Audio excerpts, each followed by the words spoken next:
कि मियाँ बीवी के बेडरूम में उस तक कंट्रोल हो चुका हुआ है। तेजाबियत या फिर मैदे का इशू है, वो उसे करना क्या चाहिए? राइसिक नाम की दवाई तेजाब के साथ इसको लगाते रहें, साफ करते रहें तो सर जख्म ठीक हो जाएगा। आप जो मंजन बेच रहे हैं लोगों को, आपके पास क्या रिसर्च? पाकिस्तान में शुगर के जो पेशेंट हैं उनमें दिन ब दिन जो है बतदरीज इजाफा होता हमें नजर आ रहा है। खुद सारी जिंदगी की जो ऐशो इशरत कर रहे हैं लेकिन हमें रोकी जा रही है। आपका दीन आपको ये सिखा रहा है कि आपने शाम का खाना कितने बजे खाना है। सर हर उस बंदे का लिवर फैटी होगा जो अंधेरा आने पे खाना शुरू करता है। अल्लाह के नबी सल्लल्लाहु अलैहि वसल्लम ने नेचुरल साइंस में आज से 1500 साल पहले बता दिया। आज मेडिकल साइंस वो बात वहाँ से उठा के पता क्या कर रही, और वो साहिब औलाद नहीं हो रही। जी जी ठीक है, ये रात को जल्दी सोएं, रात को शाम को जल्दी सोएं। अच्छा, फिर ये तवीज़ धागा ये सब कुछ भूल जाएंगे और मेडिसिन को। नींद की कमी और नींद पूरी ना होने की वजूहात क्या है? इसका कोई कुदरती इलाज? लोग चाय धड़ाधड़ पी जा रहे हैं सारा दिन। नौजवानों के बाल झड़ रहे हैं और जिल्द पर जो है वो निशानात बन रहे हैं या दाने बन रहे हैं, इसकी कोई वजह क्या है? तो आप हमें 5 नाश्ते बता दें, ये अमीर के लिए, ये गरीब के लिए। हम तो डबल रोटी भी इस्तेमाल करते हैं, आप डबल रोटी कह रहे हैं कि आप वो कैंसर पैदा करवा रहे हैं। मेरे नबी सल्लल्लाहु अलैहि वसल्लम जो है वो क्या किया करते थे नाश्ते? कहते हैं कि टूथपेस्ट जो है वो नहीं इस्तेमाल करनी चाहिए। Assalamu alaikum to everyone. This is Mia Arslan and you are watching Unfold podcast and today we will discuss about health issue। और आज हमारे साथ मौजूद हैं एक ऐसी शख्सियत के जिन्होंने नेचुरोपैथिक इलाज को पाकिस्तान के अंदर एक नई शनाख्त दी और पाकिस्तान के अंदर एक ऐसे इलाज को मुतारिफ करवाया कि जिसमें बताया कि आप अपनी ज़िंदगी जो है इन दवाइयों के बगैर और इन जड़ी बूटियों के बगैर भी गुजार सकते हैं। अब बहुत से सार्फिन को इनके साथ इख्तलाफात भी हैं और बहुत से सार्फिन को इनके साथ इत्तफाक भी है और इनकी बात को जो है कुछ मान रहे हैं और कुछ जो है इनकी बात की तरदीद कर रहे हैं। और उनका ये कहना है कि डॉक्टर साहब अगर हम जो है फ्रीज़र को बेच दें, अगर हम टूथपेस्ट को छोड़ दें तो क्या हम दोबारा जंगलों में चले जाएं? और आज हम डॉक्टर साहब के साथ बहुत से ऐसे तलक सवालात भी करेंगे और उनके जवाबात जानने की कोशिश करेंगे कि अगर आप जो है वो दुनिया की तमाम चीज़ों से, खाने पीने से मना कर रहे हैं तो आखिर हम खा क्या सकते हैं। और इसी हवाले से हमारे साथ मौजूद हैं डॉक्टर जमील महवी साहब। हमें जो है वो एलोपैथिक या होम्योपैथिक के बारे में तो पता था, ये अब नेचुरोपैथिक क्या है? देखिए, इसका जवाब ना हम कुरान से लेते हैं। अल्लाह ने फरमाया कि वनुनज़्ज़िलु मिनल कुरान मा हुवा शिफ़ा व रहमतुल लिल मोमिनीन वला यज़ीदुज़ ज़ालिमीना इल्ला खसारा। यहाँ अल्लाह फरमाते हैं कि बेशक हम नाजिल करते हैं इस कुरान में ऐसी चीज़ें जिनमें सरासर शिफा है और ये बाइस रहमत है मोमिनीन के लिए। अब वो जो चीज़ों की जिक्र हुआ, जिन चीज़ों की बात हुई, वो नेचर है, बिल्कुल वो फितरत है। अच्छा, नेचुरल इंग्रेडिएंट्स की बात अल्लाह ताला कुरान में फरमा रहे हैं और कुरान के अंदर सर एक प्रॉपर नेचुरल मेडिकल एक प्रॉपर नेचुरल साइंस मौजूद है, बिल्कुल ठीक है। और उसके पैरेलल एक इंसान जो है वो कभी मेडिकल साइंस लेके आया, कभी वो होम्योपैथिक को एक साइंस के तौर पर लेकर आया, लेकिन हम अपनी फितरत और नेचर को आज तक समझ ही नहीं सके और अननेचुरल वे ने आके हमें अपने ट्रैक से हटाया, बिल्कुल, और हम डी ट्रैक हो गए। और ये सिर्फ ज़्यादा से ज़्यादा ये 1.5 सदी का किस्सा है। इससे पहले आप मुझे बताइए कहाँ पे होम्योपैथी थी और कहाँ पे एलोपैथी थी। चलें ठीक है। अच्छा सर, दूसरा क्वेश्चन ये है कि पाकिस्तान में शुगर के जो पेशेंट हैं उनमें दिन ब दिन जो है बतदरीज इजाफा होता हमें नज़र आ रहा है। शुगर के पेशेंट को कौन सी एहतियाती तदाबीर करनी चाहिए और इस मर्ज़ से कैसे निजात हासिल की जा सकती है? देखिए, पहली बात तो है कि आपने इसको कहा शुगर का मर्ज़, ये मर्ज़ है ही नहीं। अच्छा, ये मर्ज़ नहीं है, ये बीमारी नहीं है, ये एक अलामत है। अच्छा, इसी तरह से जैसे कि ब्लड प्रेशर जो है वो बजाते खुद भी एक अलामत है, बीमारी नहीं है। बिल्कुल, आप मोटरवे पे जा रहे हैं, आपको आगे से एक कैमरा इस तरह का लगा हुआ है और वो आपको एक स्टॉप का साइन देता है, एक बंदा खड़ा है, मोटरवे का कोई ऑफिसर है, और वो आपको रोकता है और आप रुक जाते हैं और वो आपको कहते हैं sir you are over speed, आप 131 पे पाए गए। तो आप कहेंगे सर 120 तो वैसे है और कोई लचक भी तो होगी ना ओवरटेकिंग में। होके हाँ यस, ये सर मुझे भी पता है 10 लचक है, तो इसका मतलब है 130 तक तो मुझे लाओ था। वो कहते सर आप 131 पे थे। तो मैं कहूँगा जी 1 पॉइंट, वो कहेंगे नो 1 पॉइंट नहीं 11 पॉइंट, क्योंकि you should be drive in limit with in limit आपकी 120 विद इन 120, लेकिन आप ओवरटेक करते हुए। लेकिन उसने कहा सर आप गाड़ी देखें, वीडियो देख लें, आप जब आ रहे हैं तो आपकी स्पीड क्या है, आप सेंटर लाइन में हैं, कोई आपके आगे पीछे नहीं, आप कुछ भी नहीं कर रहे, बट फिर भी लचक दी गई है तो 130 तक है। अगर मैं कहूँ उसको कि नहीं सर इसकी स्पीड खुद ही बढ़ गई, तो मुझे एक 5000 का वो टिकट देगा, और जब मुझे पे करना पड़ेगा ना तो उदू बाद वो पंजाबी च कहेगा आइंदा पैर जेड़ा ना ध्यान नाल 5000 दे ना, तो तेन पता लगेगा मैं पैर दबाना है, किन्ना के दबाना है और जोर नहीं लगाना वगैरह। तो सो इस तरह से शुगर या ब्लड प्रेशर बीमारी नहीं है, एक अलामत है, कोई चीज़ बढ़ जाती है। मोस्टली जितने ब्लड प्रेशर के पेशेंट हैं उनके अंदर गैसेस, एक्सेसिव बबल गैसेस, मैदा, तजाबियत और गैस ट्रबल की वजह से उनका ब्लड प्रेशर शूट कर रहा है। एक नंबर 2, जो आपने शुगर की बात की, शुगर जो है वो इस वक्त एक वबाई शक्ल यूँ इख्तियार कर गई हुई है कि हमने आटा छोड़ दिया, हम मैदे पे चले गए, मैदे पे गए, और उसके साथ साथ हम आ गए सफ़ेद आटे पे।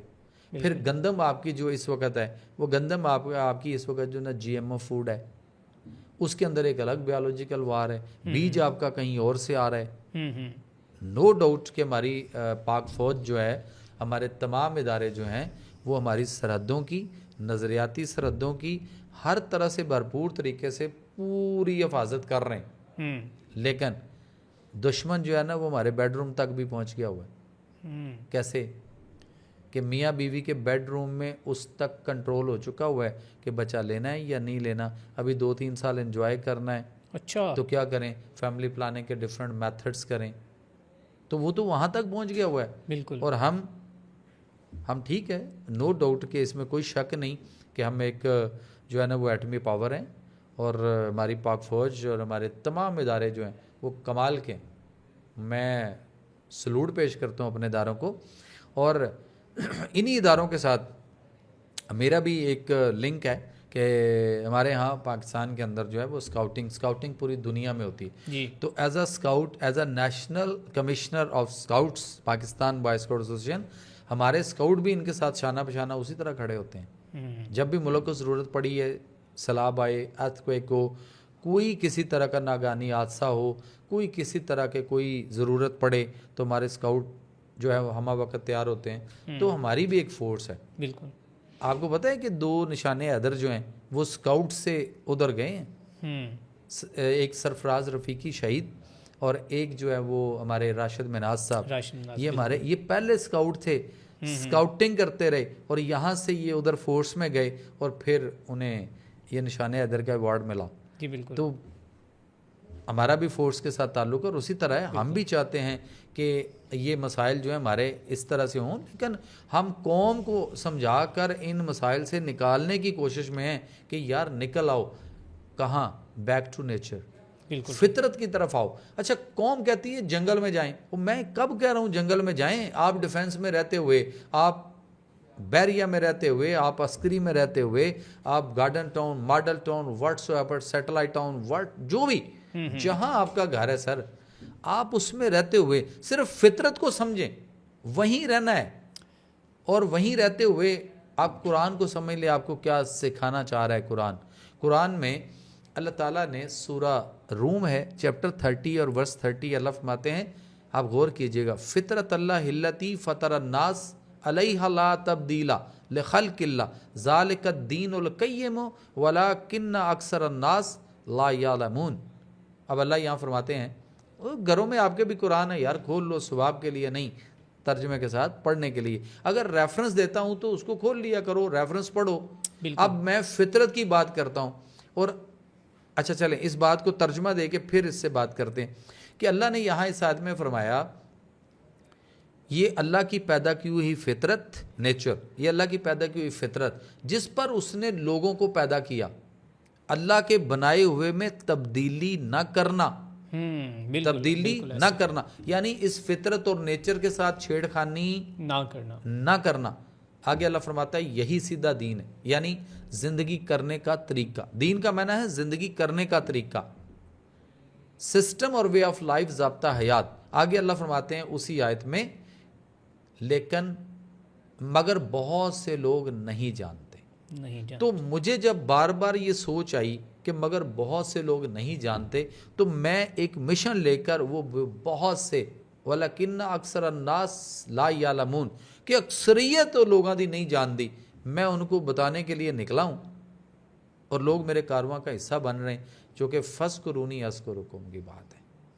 ऐसे नहीं होता कि मेरी बात किसी के दिल में उतरती है तो सर उतरेगी ना, क्योंकि ये भी एक फितरत पे बना है, बिल्कुल जो सुन रहा है वो भी एक फितरत पे बना है, और कुरान खुद एक फितरत है, एक नेचर है, और अल्लाह की हर शय एक नेचर है, और अल्लाह बजाते खुद जो है वो भी तो उसने भी तो सब कुछ उसी फितरत से पे बनाया ना, उस पे बनाया। अब मिसाल के तौर पे ये मोबाइल आपके पास पड़ा है, मैं कहूँ कि ये गिलास आपके सामने पानी पड़ा है, आप इसको एक दफ़ा जिधर से आप चार्जिंग लगाते हैं, आप बाधा के इसके अंदर ऐसे ऐसे डाल के ऐसे करके बाहर निकालें, ज़रा करें, क्या होगा?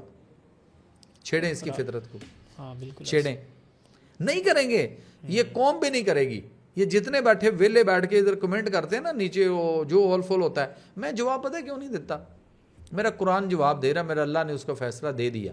कुरान के अंदर है इल्म वाले और बे इल्म बराबर नहीं हो सकते। बिल्कुल जब ये फैसला कुरान ने दे दिया, ये मासूम है लोग बेचारे, इनको नहीं पता कि हमने कमेंट जो कर रहे हैं वो क्या कर रहे हैं, इन्हें नहीं पता। लोग तो ये भी कहते हैं कि आपके घर में तो फ्रीजर जो है वो 3-3 बड़े होंगे और आप जो है खुद सारी जिंदगी की जो ऐशो इशरत कर रहे हैं, लेकिन हमें रोकी जा रही हैं। ये लोगों के कमेंट्स हैं। कोई बात नहीं। अच्छा, एक दफा हम वैसे आपके घर में कोई छापा ना मार लें या कुछ आज ना जाए, एक दफा के आपका घर दिखा दें, क्योंकि मोस्टली जो है ना लोग ये कह रहे हैं कि ये एंकर जिसके साथ भी आप पॉडकास्ट कर रहे हैं वो कह रहे हैं कि एक दफा इन डॉक्टर के घर जाएं या फिर इनके एक दफा क्लिनिक पे या फिर इनके जो शिफाखाना वहां पर जाएं। आपको ये इतनी बड़ी फीस की पर्ची थमा देंगे कि आप जो है वो अपना सब कुछ बेच के भी अदा नहीं कर सकते। अभी मैं आपको ये बता देता हूँ ना, देखें मेरे क्लिनिक में एक डिस्पेंसर पड़ा है, उसमें एक तरफ ठंडा पानी चल रहा है और एक तरफ गर्म भी चल रहा है। ठीक है। अब मैं जब मैं दिन में वहाँ बैठ के जब प्रैक्टिस करता हूँ, सारा दिन मेरे पेशेंट को पता है मैं गर्म पानी पीता हूँ, वहाँ से गर्म पीता हूँ, इस गर्मी में भी। अभी आपके पास आके बैठा, आपने मेरे पास सामने कैसा पानी रखा? गर्म पानी आपने कहा नहीं, आपने कैसा रखा? ठंडा लाए, लेकिन ठंडा लाए, मैंने कहा जी गर्म लाए, आपने कहा जी अच्छा चले हम ठंडा नहीं, हम नॉर्मल, यानी नॉर्मल कॉफी पूछी, नॉर्मल। मैंने कहा जी नहीं, नॉर्मल नहीं, लोगों के नज़दीक गर्म शायद ये होता है कि ये ठंडा है तो आप उसको नहीं, लोग समझते हैं कि नॉर्मल जो वाटर है उसको वो कहते हैं ये गर्म होगा। तो मैंने आपको कहा नहीं, उस तरह से गर्म करके लाएं जैसे चाय पी जाती है, सिप सिप लेके। और अभी शुरू में ये अभी भी आप देखिए, मैंने आपको गिलास को टच करवाया कि कितना गर्म था और मैं इस तरह का पी रहा हूँ, बिल्कुल ऐसे ही। तो मैं मेरी उम्र कितनी होगी गैस कीजिए? 50 या 50 प्लस होगी, आई थिंक हो गई। मैं 55 स्टार्ट होगी। ठीक है। 13 जुलाई को मेरी हैप्पी टू यू थी, मैंने तरबूज काटा है। अच्छा, मैंने केक नहीं काटा। अच्छा, वो तरबूज क्यों काटते हैं? मेरी मर्जी, लोग केक काटते हैं तो केक में भी कोई देखे ना, केक काटना जरूरी तो नहीं कि हम हैप्पी टू यू केक पे करेंगे। केक में भी कैंसर है, केक मैदा है और मैदा खा के अपने आप को, अपने मैदे को, अपने आंतों को, अपने जिस्म को चीनी और क्या कुछ केमिकल उसके अंदर और बहुत सारी चीज़ें और बहुत सारे कलर्स, अगर हमने उसको, अच्छा ये वैसे एक चीज़ है, बात इधर को गई तो चलें, ये जब से केक आया मार्केट में तब से हैप्पी टू यू ज़्यादा नहीं हो गई। हाँ, और उससे पहले कौन जाता था? जब हम छोटे थे मेरे ख्याल हमारे पेरेंट्स को पता भी नहीं था कि हैप्पी बर्थडे भी होती है। ऐसे ही है, बिल्कुल ऐसे हुई थी। लेकिन अब तो बड़े बड़े केक जो हैं वो काटे जाते हैं। सर मैं कहता हूँ जितने मर्जी बड़े, अब मैं आपको एक केक बताता हूँ कि एक केक ऐसा भी कटता है कि जिस मैदे को अल्लाह के नबी सल्लल्लाहु अलैहि वसल्लम ने चखा भी नहीं, और वहाँ पे 12 रबीउल अव्वल के दिन लोग जो हैं वो 63 मन का केक भी काटने वाले हैं इस मुल्क में। बिल्कुल ऐसा 60 मन का केक काटने वाले भी हैं। तो केक काट रहे हैं, वो जो 63 मन या 60 मन का केक बनाया जाता है, कभी सोचा कि वो 60 मन के ऊपर जितना खर्चा हुआ है वो हम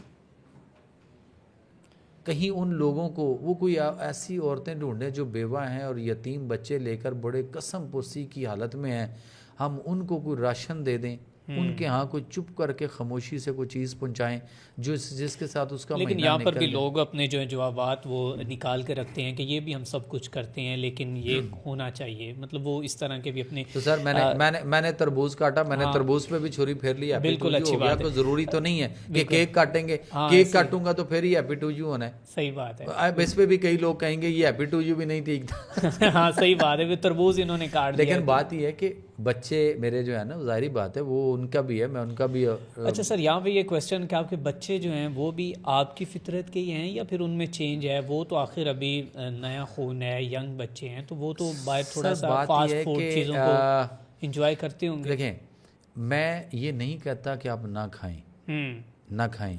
मैं ये कहता हूँ कि आप इसको बतौर टेस्ट लें, कभी कभार बतौर टेस्ट लें।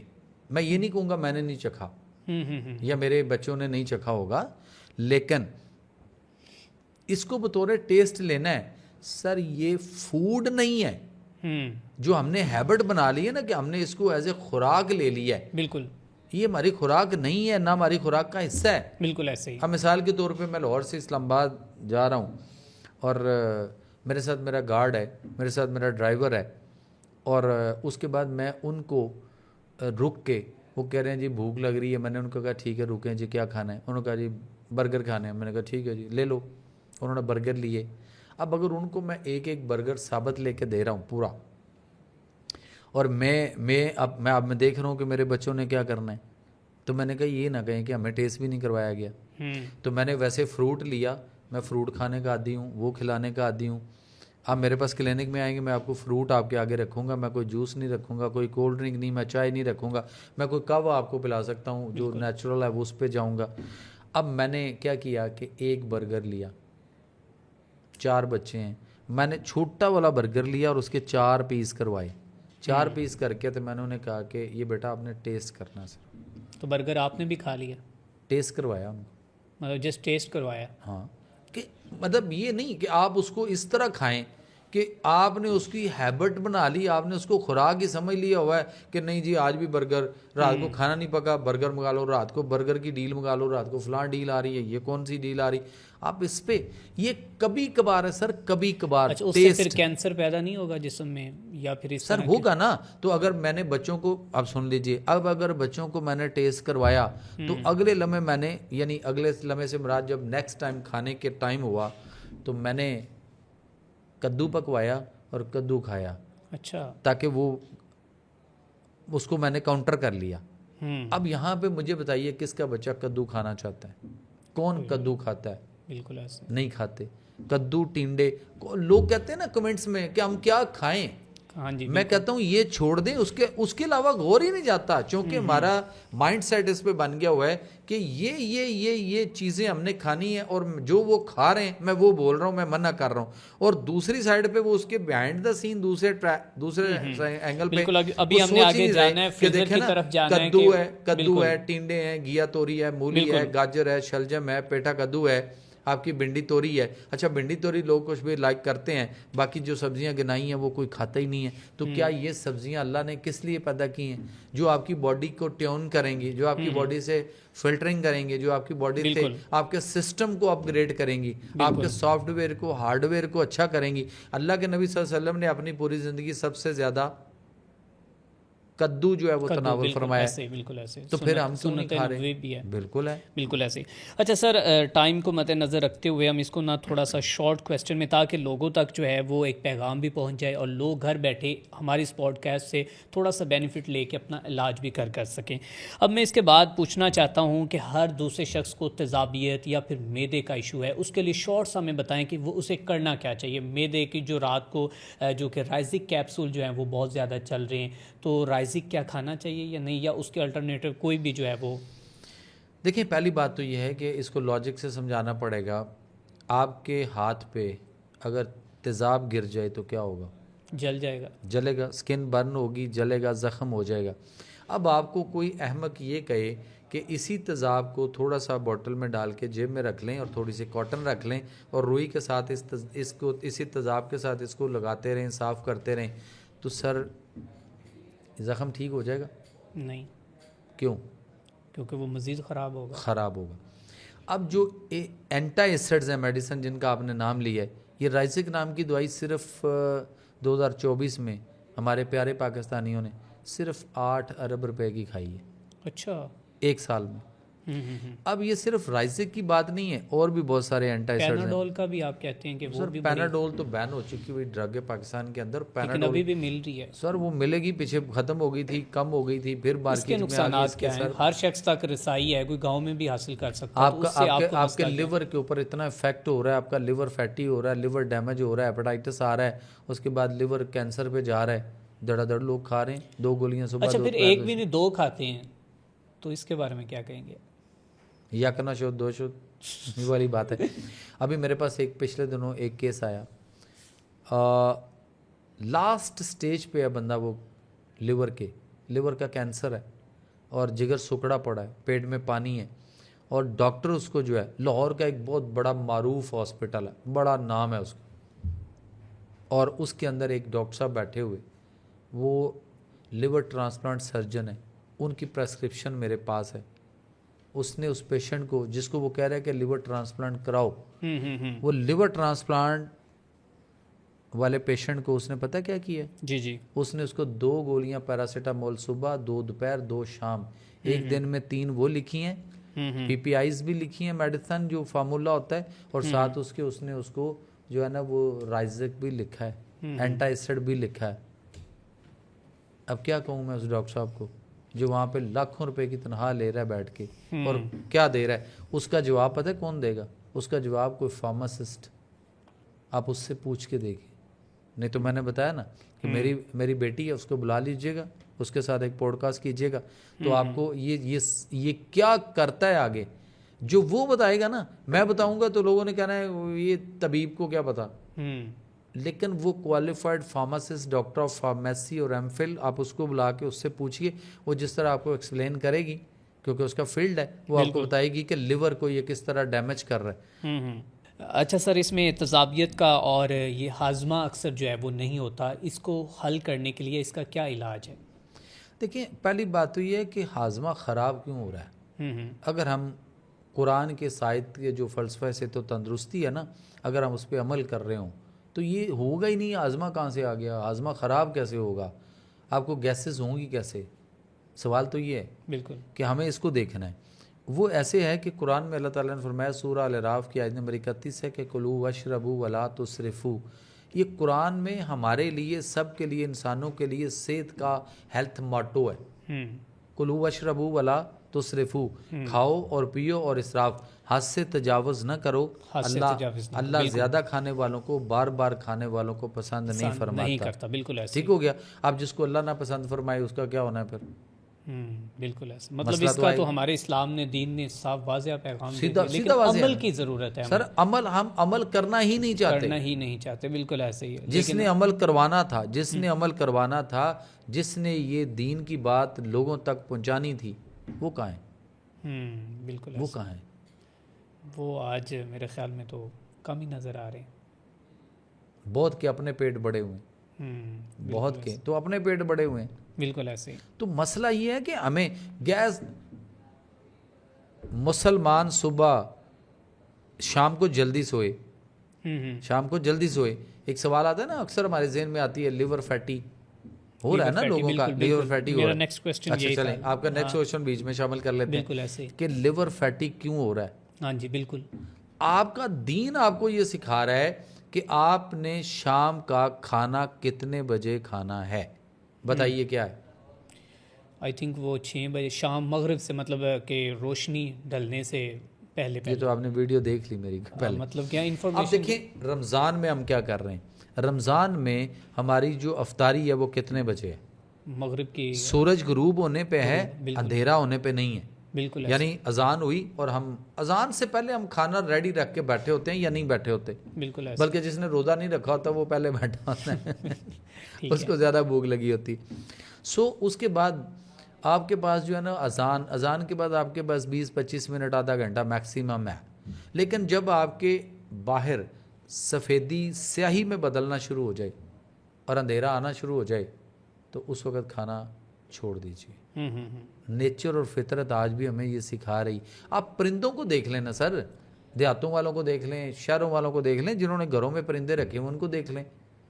लोगों ने इस वक्त घरों में दाना डालते हैं, परिंदों को ओपन कनालियों में पानी भी डालते हैं, ये एक बड़ा सवाब का काम है, लोग करते हैं। तो आप उनको देख लें कि शाम को बताइए असर के घंटे बाद आपको परिंदा बहुत कम मिलेगा जो खा रहा हो, वरना वो उड़ता हुआ वापस अपने घोंसलों की तरफ परवाज शुरू हो गई। ऐसे ही रात को अगर आप रात को नहीं खाते। और हमारे यहाँ फूड पांडा, हमारे यहाँ मुख्तलिफ किस्म के आंडे पांडे शांडे देख लें क्या हालात बने पड़े, और हम एक क्लिक के ऊपर रात को देर तक जागते हैं और लगे हुए।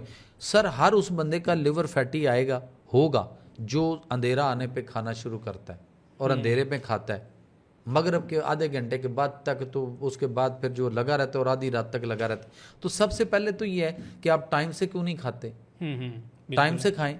और उसके बाद अल्लाह के नबी सल्लल्लाहु अलैहि वसल्लम ने फरमाया कि इशा पढ़ते ही अपने चिराग रोशनियां गुल कर दो, बुझा दो बत्तियां और सो जाओ।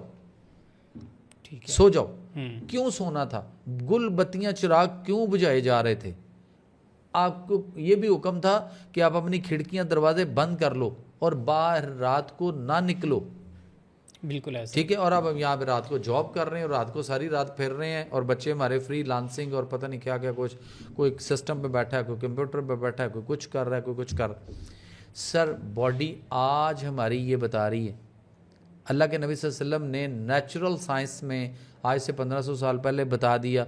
आज मेडिकल साइंस वो बात वहाँ से उठा के पता क्या कर रही, वो कह रही है कि आपकी बॉडी के अंदर एक गोनाडोट्रोफिन हार्मोन होता है और वो आपकी बॉडी में रिलीज़ होगा। कब? जब आप सो चुके होंगे। सोए कहाँ पे होंगे? एक ऐसे कमरे में जहाँ बिल्कुल डार्क गुप्त अंधेरा होगा, और उसके बाद वहाँ ज़रा सी भी रोशनी, ये जो मोबाइल की हल्की सी ब्लिंक करती है, इतनी की रोशनी भी अगर कहीं से आ रही हो तो ना आए, उस अंधेरे में हो। फिर अल्लाह पता नहीं कौन से फरिश्ते आपके लिए, या क्या अल्लाह का वो तरीका है जिस पे अभी तक हम नहीं पहुंच पाए, वो आपको आकर इतना आप वो क्लियर इस तरह का सॉफ्टवेयर और आपका हार्डवेयर अपडेट करता है कि वो गोनाडोट्रोफिन हार्मोन जो है वो कोई 10 साढ़े 10 बजे तक अगर हम सो गए हैं तो वो बनना शुरू होता है, और रात को 2-2:30 बजे के करीब जाके वो बॉडी में रिलीज होता है वो हार्मोन। और वो हार्मोन आपकी पूरी बॉडी की ट्यूनिंग ओवरऑलिंग करता है, और इस कदर आपके सॉफ्टवेयर को हार्डवेयर को इस कदर अपग्रेड कर देता है, ट्यून कर देता है कि आप इतना पुरसकून अगले दिन के काम काज के लिए आप तैयार हो जाते हैं। बिल्कुल। और फिर अल्लाह के नबी ने ये भी फरमाया कि सुबह जल्दी, शाम को जल्दी सो जाओ रात को, और सुबह जल्दी उठो। बिल्कुल ऐसे ही। ठीक है। सूरह मुजम्मल को पढ़ें तो अगर उसको गौर करें तो एक पहर रात का, 3 पहर बताए गए उसमें रात के कहे गए, और एक पहर जो है वो अल्लाह ने अपने नाम का भी कहा। तो सबसे अच्छा जो पहर है उसको वो रात का तीसरा पहर, जब आपका गोनाडोट्रोफिन हार्मोन भी बन चुका हो, रिलीज भी हो चुका हो। यहाँ पे एक और बात बताऊँ आपको, यहाँ बड़ी कमाल की चीज़ है जी जी, कि ये जो मियाँ बीवी और उनका जो एक रिलेशन है, उसमें जिनके यहाँ बच्चे पैदा नहीं हो रहे और वो साहिब औलाद नहीं हो रहे, जी जी, ठीक है, ये रात को जल्दी सोएं, रात को शाम को जल्दी सोएं, ठीक है, और उसके बाद ये 2:30-3 बजे खुद उठेंगे, इनकी आंख खुलेगी, गोनाडोट्रोफिन हार्मोन भी बन चुका होगा। बिल्कुल और ऐसे। उसके बाद ये जो है ना वो स्ट्रगल करें बेबी के लिए, सर साहिब औलाद होंगे। अच्छा, फिर ये तवीज़ धागा ये सब कुछ भूल जाएंगे और मेडिसिन को, जो कि बहुत परेशान है ना आजकल ऐसे मियाँ बीवी जिनके यहाँ सर औलाद अगर बड़ी देर से। देखें, अगर उनके कोई मसाइल हैं तो फिर तो वो नेचुरोपैथिक तरीका इलाज की तरफ जाके अपना इलाज करवाएं, किसी भी तबीब को मिल लें, उनसे इलाज करवा लें, ठीक है, साहिब औलाद हो सकते हैं। अच्छा, मतलब ये एक दफ़ा आजमा लें कि वो टाइम से रात को सो के। सर जिसके तमाम रिपोर्ट्स रिकॉर्ड्स चीज़ें उनकी ठीक हैं, यानी खातून भी ठीक है, ओके, वो लड़का भी ठीक है, लड़की भी ठीक है, और उन्हें कोई फिजिकली इशू नहीं है, नॉर्मल है और कोई प्रॉब्लम नहीं किसी तरह की, बिल्कुल, और फिर भी नहीं हो रहा, तो फिर वो अपने सॉफ्टवेयर को अपडेट करने के लिए वो जो गोनाडोट्रोफिन हार्मोन है उसकी तरफ आएँ, ताकि वो, अच्छा वो हम सब की ज़रूरत है। बिल्कुल ऐसे ही। आप थाईलैंड एक विजिट करें, आए हम दोनों थाई चलते हैं, मैं आपको दिखाता हूँ। सर सुबह 8 बजे मार्केट खुलती है और शाम को 4 बजे मार्केट बंद हो जाती है। आप नेट पे सर्च कर लें, 4 बजे मार्केट वाज क्लोज्ड। अच्छा, मैं हो गया, मैं काफ़ी दफ़ा गया हूँ, मार्केट क्लोज हो चुकी होती है। और उसके बाद वो कहते हैं इंटरटेनमेंट टाइम शुरू हो गया, आप अपने घर जाएं, अपनी बीवी, अपने बच्चे, फैमिली के साथ इंटरटेन करें, एंजॉय करें, रिलैक्स करें, चिल करो। उसके बाद रात को 6 बजे के बाद मेडिकल स्टोर, डॉक्टर, खाने पीने वाले उनकी चीज़ें, रेस्टोरेंट और उनके जो वो हैं बार या डिस्कोज या इस तरह की चीज़ें वो सिर्फ ओपन होती हैं। और सुबह 8 से लेके शाम 4 बजे तक आपको बाकी मार्केट जो है वो खुली मिलेंगी। आपने जो ख़रीदना है उसी टाइम में ख़रीदना है। सर वो कौम 1980 में एक हमारे स्काउट्स गए थे, टूर हुआ था स्काउट जो कि पूरी दुनिया में स्काउटिंग है, तो वहाँ गए थे किसी फंक्शन में। तो 1980 में वो साहब आज भी जिंदा है, वो कहते हैं कि हमने तरबूज खाकर छिलका फेंका तो वो कौम छिलका उठा के खाती थी, इतनी गुर्बत थी। ठीक है। और आज वो तरक्की कर गए और 8 से 4 के दरमियानी है वो।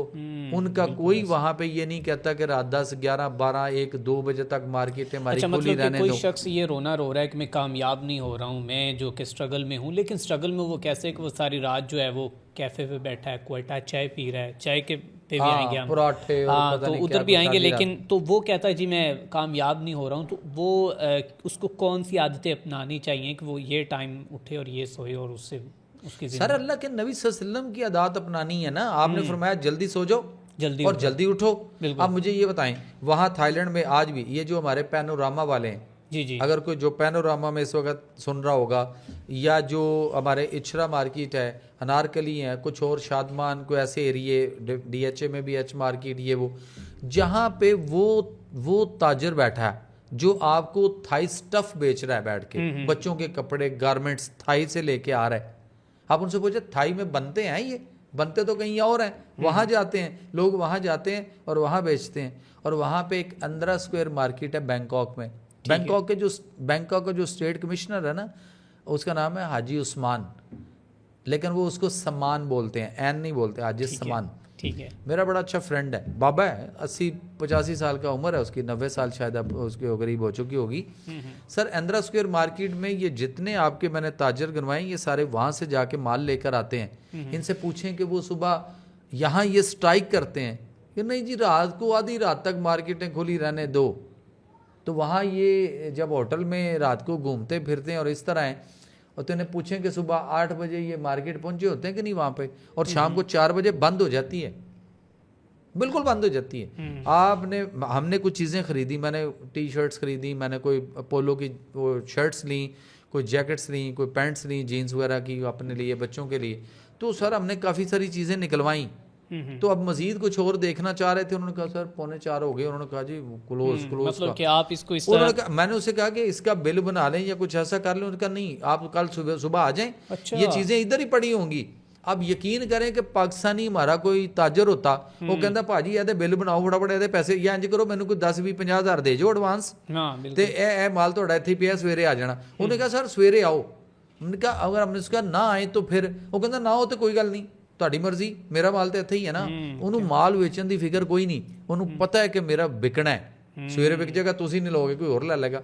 तो हमने सर अगले दिन सुबह हम उसी दुकान पे गए, लेकिन सुबह 8 बजे मार्केट ही खुली, हम 9 बजे उसके पास थे, वो 3:45 बजे। मार्केट का जो बड़ी सब प्लाजा मार्केट होती है, उसका जो बाहर मेन गेट होता है, वो मेन गेट 4 बजे क्लोज हो जाता है। दुकानदार अपने शटर सुट के दौड़ लाता है कि वो 4 बजे बंद हो गया, तो मसला बनना मेरे वास्ते।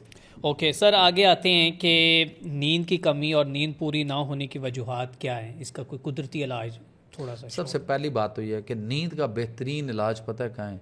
अल्लाह के नबी सल्लल्लाहु अलैहि वसल्लम की हदीस है, दूध एक मुकम्मल ग़िज़ा, और इस दूध में से जो निकलता है देसी घी, ये बतौर दवाई शिफा, देसी घी शिफा। ठीक है। अब मुझे ये बताएं कि किसने हमें ये लगा दिया कि ये देसी घी बीमारियां करेगा, कोलेस्ट्रॉल बढ़ाएगा, हार्ट अटैक करेगा, फलाना करेगा, ये वो सारी ऊट पटांग। ये जिन डॉक्टरों ने कंपनियों के कहने पे या किसी के कहने पे कॉन्फ्रेंसेस में जिसको फ़ायदा होना था उसके कहने पे बताना शुरू की, आज वही डॉक्टर आर्टिकल लिख रहे हैं अखबारों में, आज वही डॉक्टर वीडियो डाल रहे हैं, आज वही कार्डियोलॉजिस्ट कह रहे हैं काश कि हम इस देसी घी पे रहते, इसको खाते रहते। बिल्कुल ठीक है। लेकिन मतलब कि अब मैं उसकी बात करने लगा हूँ कि जिसको नींद नहीं आ रही ना, नींद का मसला है, शाम को 1 गिलास, शाम का खाना 5 बजे खा लें, ठीक है, और रात को 8 बजे 1 गिलास दूध गर्म लें, उसके अंदर 1 चम्मच देसी घी डालें और उसके ज़रा उसके अंदर फेंटा लगाए, उसको हल कर लें और उसके बाद उसको हलाता रहे और नीम गर्म पीता रहे। ठीक है, ठीक है। और उसके बाद 2 घंटे उसके बाद पानी नहीं पीना। ठीक ये है, ज़हन में रखना है कि जब भी देसी घी किसी भी शक्ल में आप सालन में डाल के खाएं, चपाती के ऊपर लगा के चौपड़ ना करके खाएं, या आप गर्म दूध में देसी घी डाल के पिएं, तो 2 घंटे उसके बाद पानी नहीं पीना। ठीक है, ठीक हो गया। तो वो बंदा 2-3 दिन 4 दिन करे तो खराटों से नींद आएगी, अंग्रेजी गोलियों से, नींद वाली गोलियों से जान अच्छा नींद आ क्यों नहीं रही होती? वजह ये होती है कि गर्मी खुश्की का एलिमेंट उसके अंदर बढ़ा हुआ है, तेजाबियत, एसिडिटी, गर्मी खुश्की बढ़ गई। जैसे चाय पिए तो गर्मी खुश्की बढ़ जाती है, लोग चाय धड़ाधड़ पी जा रहे हैं सारा दिन में, शाम तक इतनी गर्मी खुश्की हो चुकी होती है कि फिर उनको नींद कहाँ से आनी है, फिर आधी रात तक जागते हैं। अच्छा, यहाँ पर जो एलोपैथिक हैं, आपकी पॉडकास्ट के ऊपर ही उन्होंने ये जवाब दिया है कि हम तो ये कहते हैं कि एब्सोल्युटली चाय पीनी चाहिए, 3 से 4 दफ़ा जो है वो अपने आप को एक्टिव रखने के लिए चाय पीनी चाहिए। कौन ये बंदा कहता है कि चाय नहीं पीनी चाहिए? और आपने इस कौम को जो है वो एक निकोटीन है ना, एक्टिव तो करेगी। हाँ बिल्कुल, निकोटीन है, एक्टिव तो करेगी। फिर सिगरेट पीने वाले जड़ा उन्होंने क्यों रोक रहे हो? फिर उन्होंने को तो वो सिगरेट पी रहा तो चाय भी पी जाओ, फिर की मसला है? दोनों में निकोटीन है। इसमें जो है ना वो अलग एक अपना जो है ना वो फ्लेवोनाइड एक केमिकल, और उसके अंदर दूध के अंदर कैसीन नाम का प्रोटीन है, दोनों को जब मिक्स करें तो मसला बनता है। अच्छा, इसके अलावा भी जब आप चाय पीते हैं तो आपके जिस्म में गर्मी खुश्की का अंसर बढ़ता है। मैं तिब के वाले से अब जवाब दूंगा एज ए नेचुरोपैथ, तबीब के तौर पे, कि गर्मी खुश्की का एलिमेंट बनेगा, आपके जिस्म में रतूबात कम होंगी, रतूबात खुश्क हो जाएंगी, रतूबात की खुश्की की वजह से दिमाग खुश्क, यादाश्त में इफेक्ट आएगा। ठीक। और उसके बाद आपको मैदे में गर्मी खुश्की से गैसेस बनेंगी, एसिडिटी होगी, और उससे आपका ब्लड प्रेशर आएगा, उससे आपको शुगर की तरफ जाएंगे, उससे आपको लॉट ऑफ प्रॉब्लम होंगी, मैदे में अल्सर का कॉज ये करेगा। तो पीना चाहते हो तो भाई मैंने पत्ती के अपोजिट, यानी अगर मैं चाय की पत्ती या चाय की बात कर रहा हूँ तो उसके बाद भाई मैंने कोई अपनी कोई हर्बल टी तो निकाली नहीं हुई कि जो मैं बेचना चाह रहा हूँ। कहवा जो है अभी सर कहवा जो है वो तो मैं बता देता हूँ ना, खुद बनाना है, मेरा जाती तो कोई नहीं, मैंने पैक करके तो नहीं रखा, या मैं उसका कोई फार्मूला रोक के तो नहीं बैठा। ठीक है, मैं ये कहता हूँ कि अदरक, जीरा और पुदीना का कहवा बना के पी लिए, बहुत अच्छा है। बिल्कुल ठीक है, ओके। आपके वो जो मैदे का ना, जो राइजिक और जो चीज़ें इस तरह की मैदे की दवाइयाँ खाने वाले, अदरक, जीरा और पुदीना, और जिसको अदरक चूँकि इस दफ़ा इस वक्त मार्केट में वो भी आ रही है ज़्यादा, जो तेज़ाब में पानी डालकर उससे धोई जाती है, तो वो थोड़ा सा प्रॉब्लम करेगी। तो फिर अगर अदरक से किसी को मसला हो रहा है तो वो अदरक ख़राब नहीं है, वो तेज़ाब के पानी से धोई गई है, तो वो असर इफेक्ट हो रहा है। तो फिर आप सुंड ले लें, पंसारी के बाद जाएँ सुंड ले लें, 2-3 चुटकियाँ सुंड डाल लें, ठीक है जी। उसके बाद ½ टीस्पून, आधा चम्मच जीरा डाल लें, और 2-3 टहनियाँ पुदीने की पत्तों समेत डाल लें, उसका कहवा बना लें, एंजॉय करें, क्या इशू है इसमें? ठीक है, चाय से जान छुड़ाए। अच्छा, मोटापा जो है, बहुत से लोगों को इस परेशानी के आलम है कि हमारी जो मोटापा वो कम नहीं हो रहा, मोटापे को कम करने का क्या तरीका है? देखिए, मोटापे को कम करने के लिए तो आपको किसी हेल्थ एक्सपर्ट, नेचुरोपैथ से मिलना पड़ेगा। ठीक है, और मिलना भी उससे पड़ेगा जो मोटापे की 3 किस्मों को जानता हो। अब यहाँ पे बहुत सारे लोगों ने प्रोडक्ट बनाई, स्लिम कोर्स फलाना और मुख्तलिफ ऐसी प्रोडक्ट आ गई, और आप घर बैठे ऑनलाइन मंगा रहे हैं, और उसमें वो जी ये खाओ तो मोटापा वज़न इतना कम हो जाएगा, ये खाओ तो ये कर लो, हमारी प्रोडक्ट ले लो, वगैरह वगैरह, इस तरह की प्रोडक्ट बिक रही हैं। मोटापा सर भाईजान मेरे 3 किस्में हैं मोटापे की। एक किस्म है जिसमें आपका जिस्म जो है वो सख्त कसा हुआ, टाइट, जैसे वेट लिफ्टिंग करने वालों का, बॉडी बिल्डर्स का हार्ड होता है, बिल्कुल। ये पेट आगे को बढ़ा हुआ होगा, सीधा होगा, टाइट होगा, लेकिन कसा हुआ, सख्त होगा, ठीक। उनके टांगें जहाँ जहाँ मोटापा होगा आप उसको हाथ लगाएंगे तो सख्त कसा हुआ। एक तो ये किस्म है। और दूसरी किस्म इसके उलट है, दूसरी है जिसमें जिस्म नरम पिलपिला, ढीला हुआ, लटका हुआ, और पेट जो है वो नीचे को लटका हुआ और वाइब्रेट करेगा ऐसे करके, हिले जुलेगा ऐसे करके ना, ऐसे वाइब्रेशन करेगा। बिल्कुल। अच्छा, उसी तरह से उनके जो थाई या टांगें या हिप वो भी इसी तरह बिल्कुल। लटका हुआ और उस तरह का, पिलपला, ढीला, नरम, इस तरह का।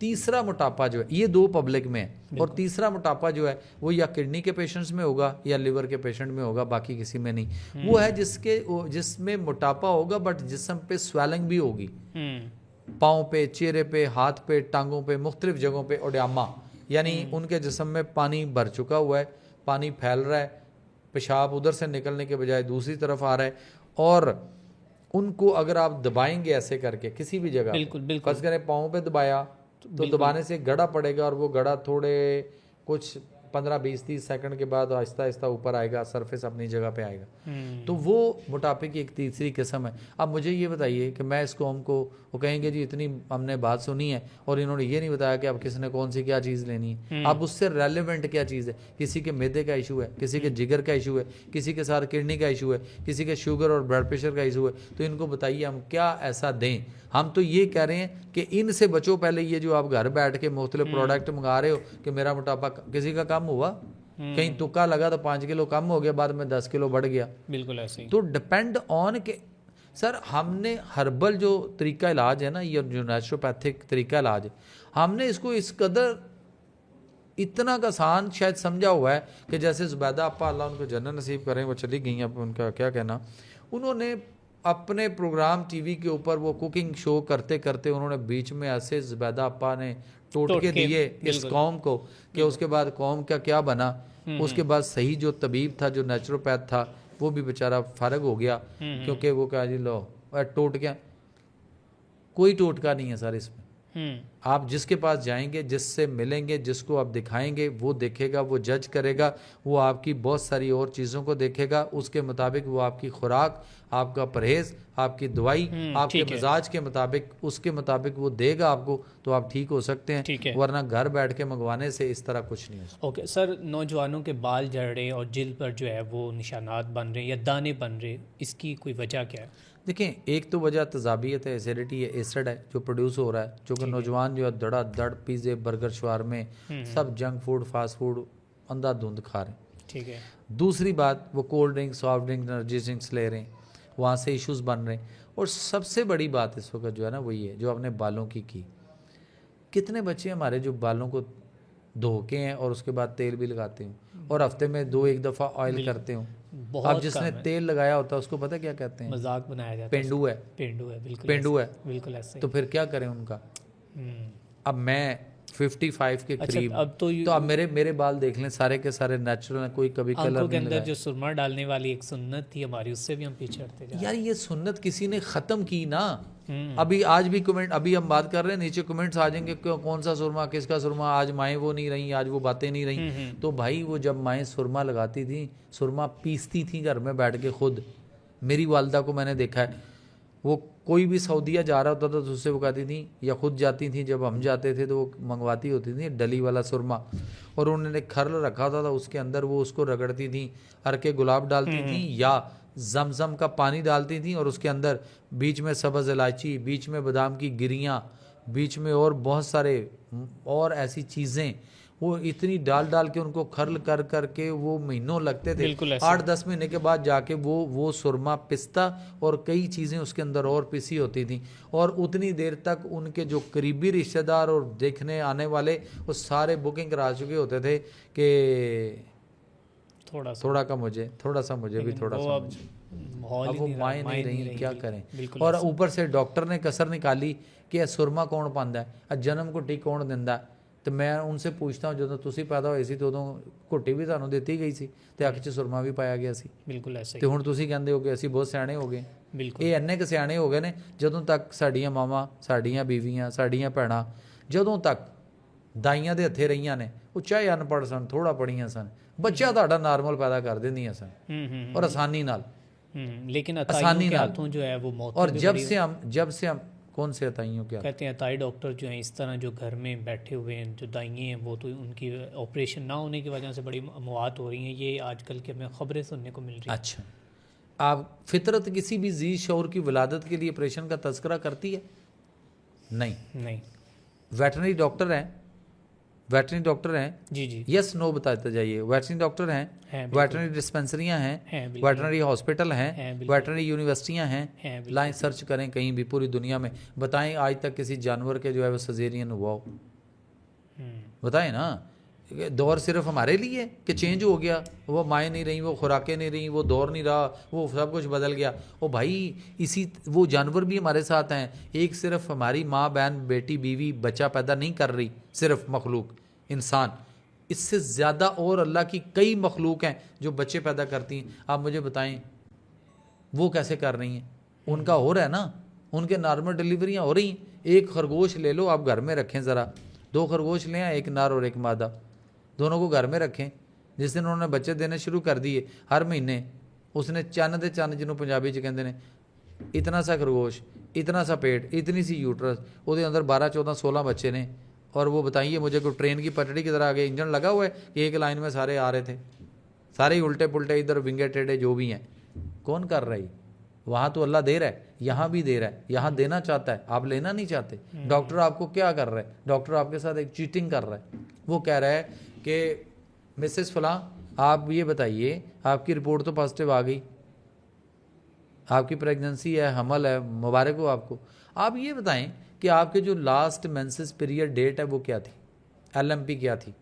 वो खातून कहती है, वो कहती है कि जी मेरी जो लास्ट पीरियड से मुझे आने थे वो आए थे मुझे पिछले महीने की फॉर एग्जांपल 20 तारीख को, इस महीने की 20 को आने थे, नहीं आए।